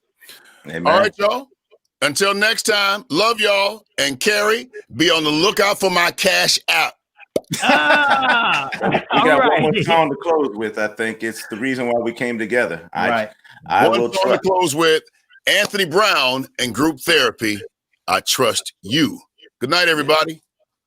Good night. Yeah. You did not create me to worry. You did not create me to fear.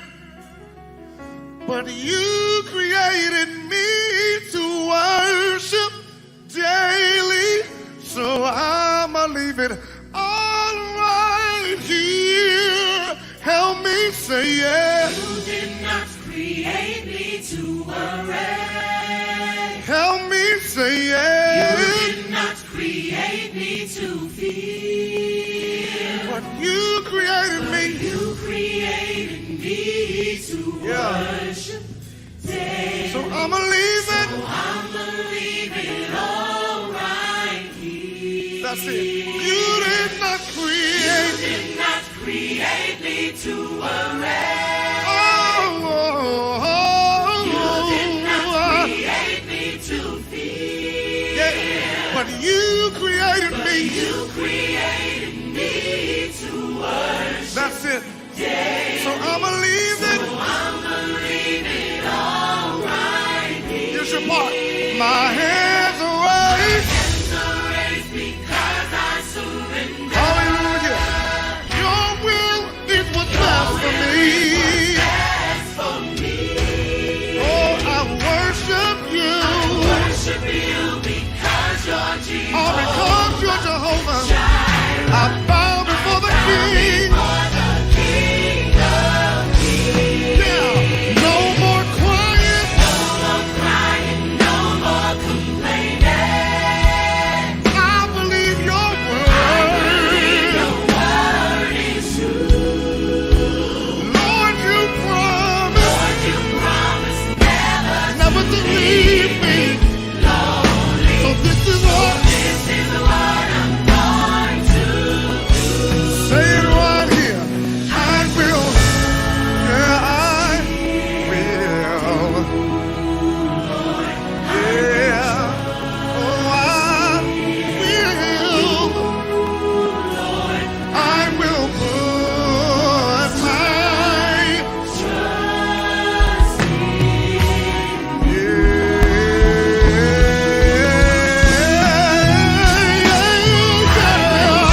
not create me to fear, oh Lord, but you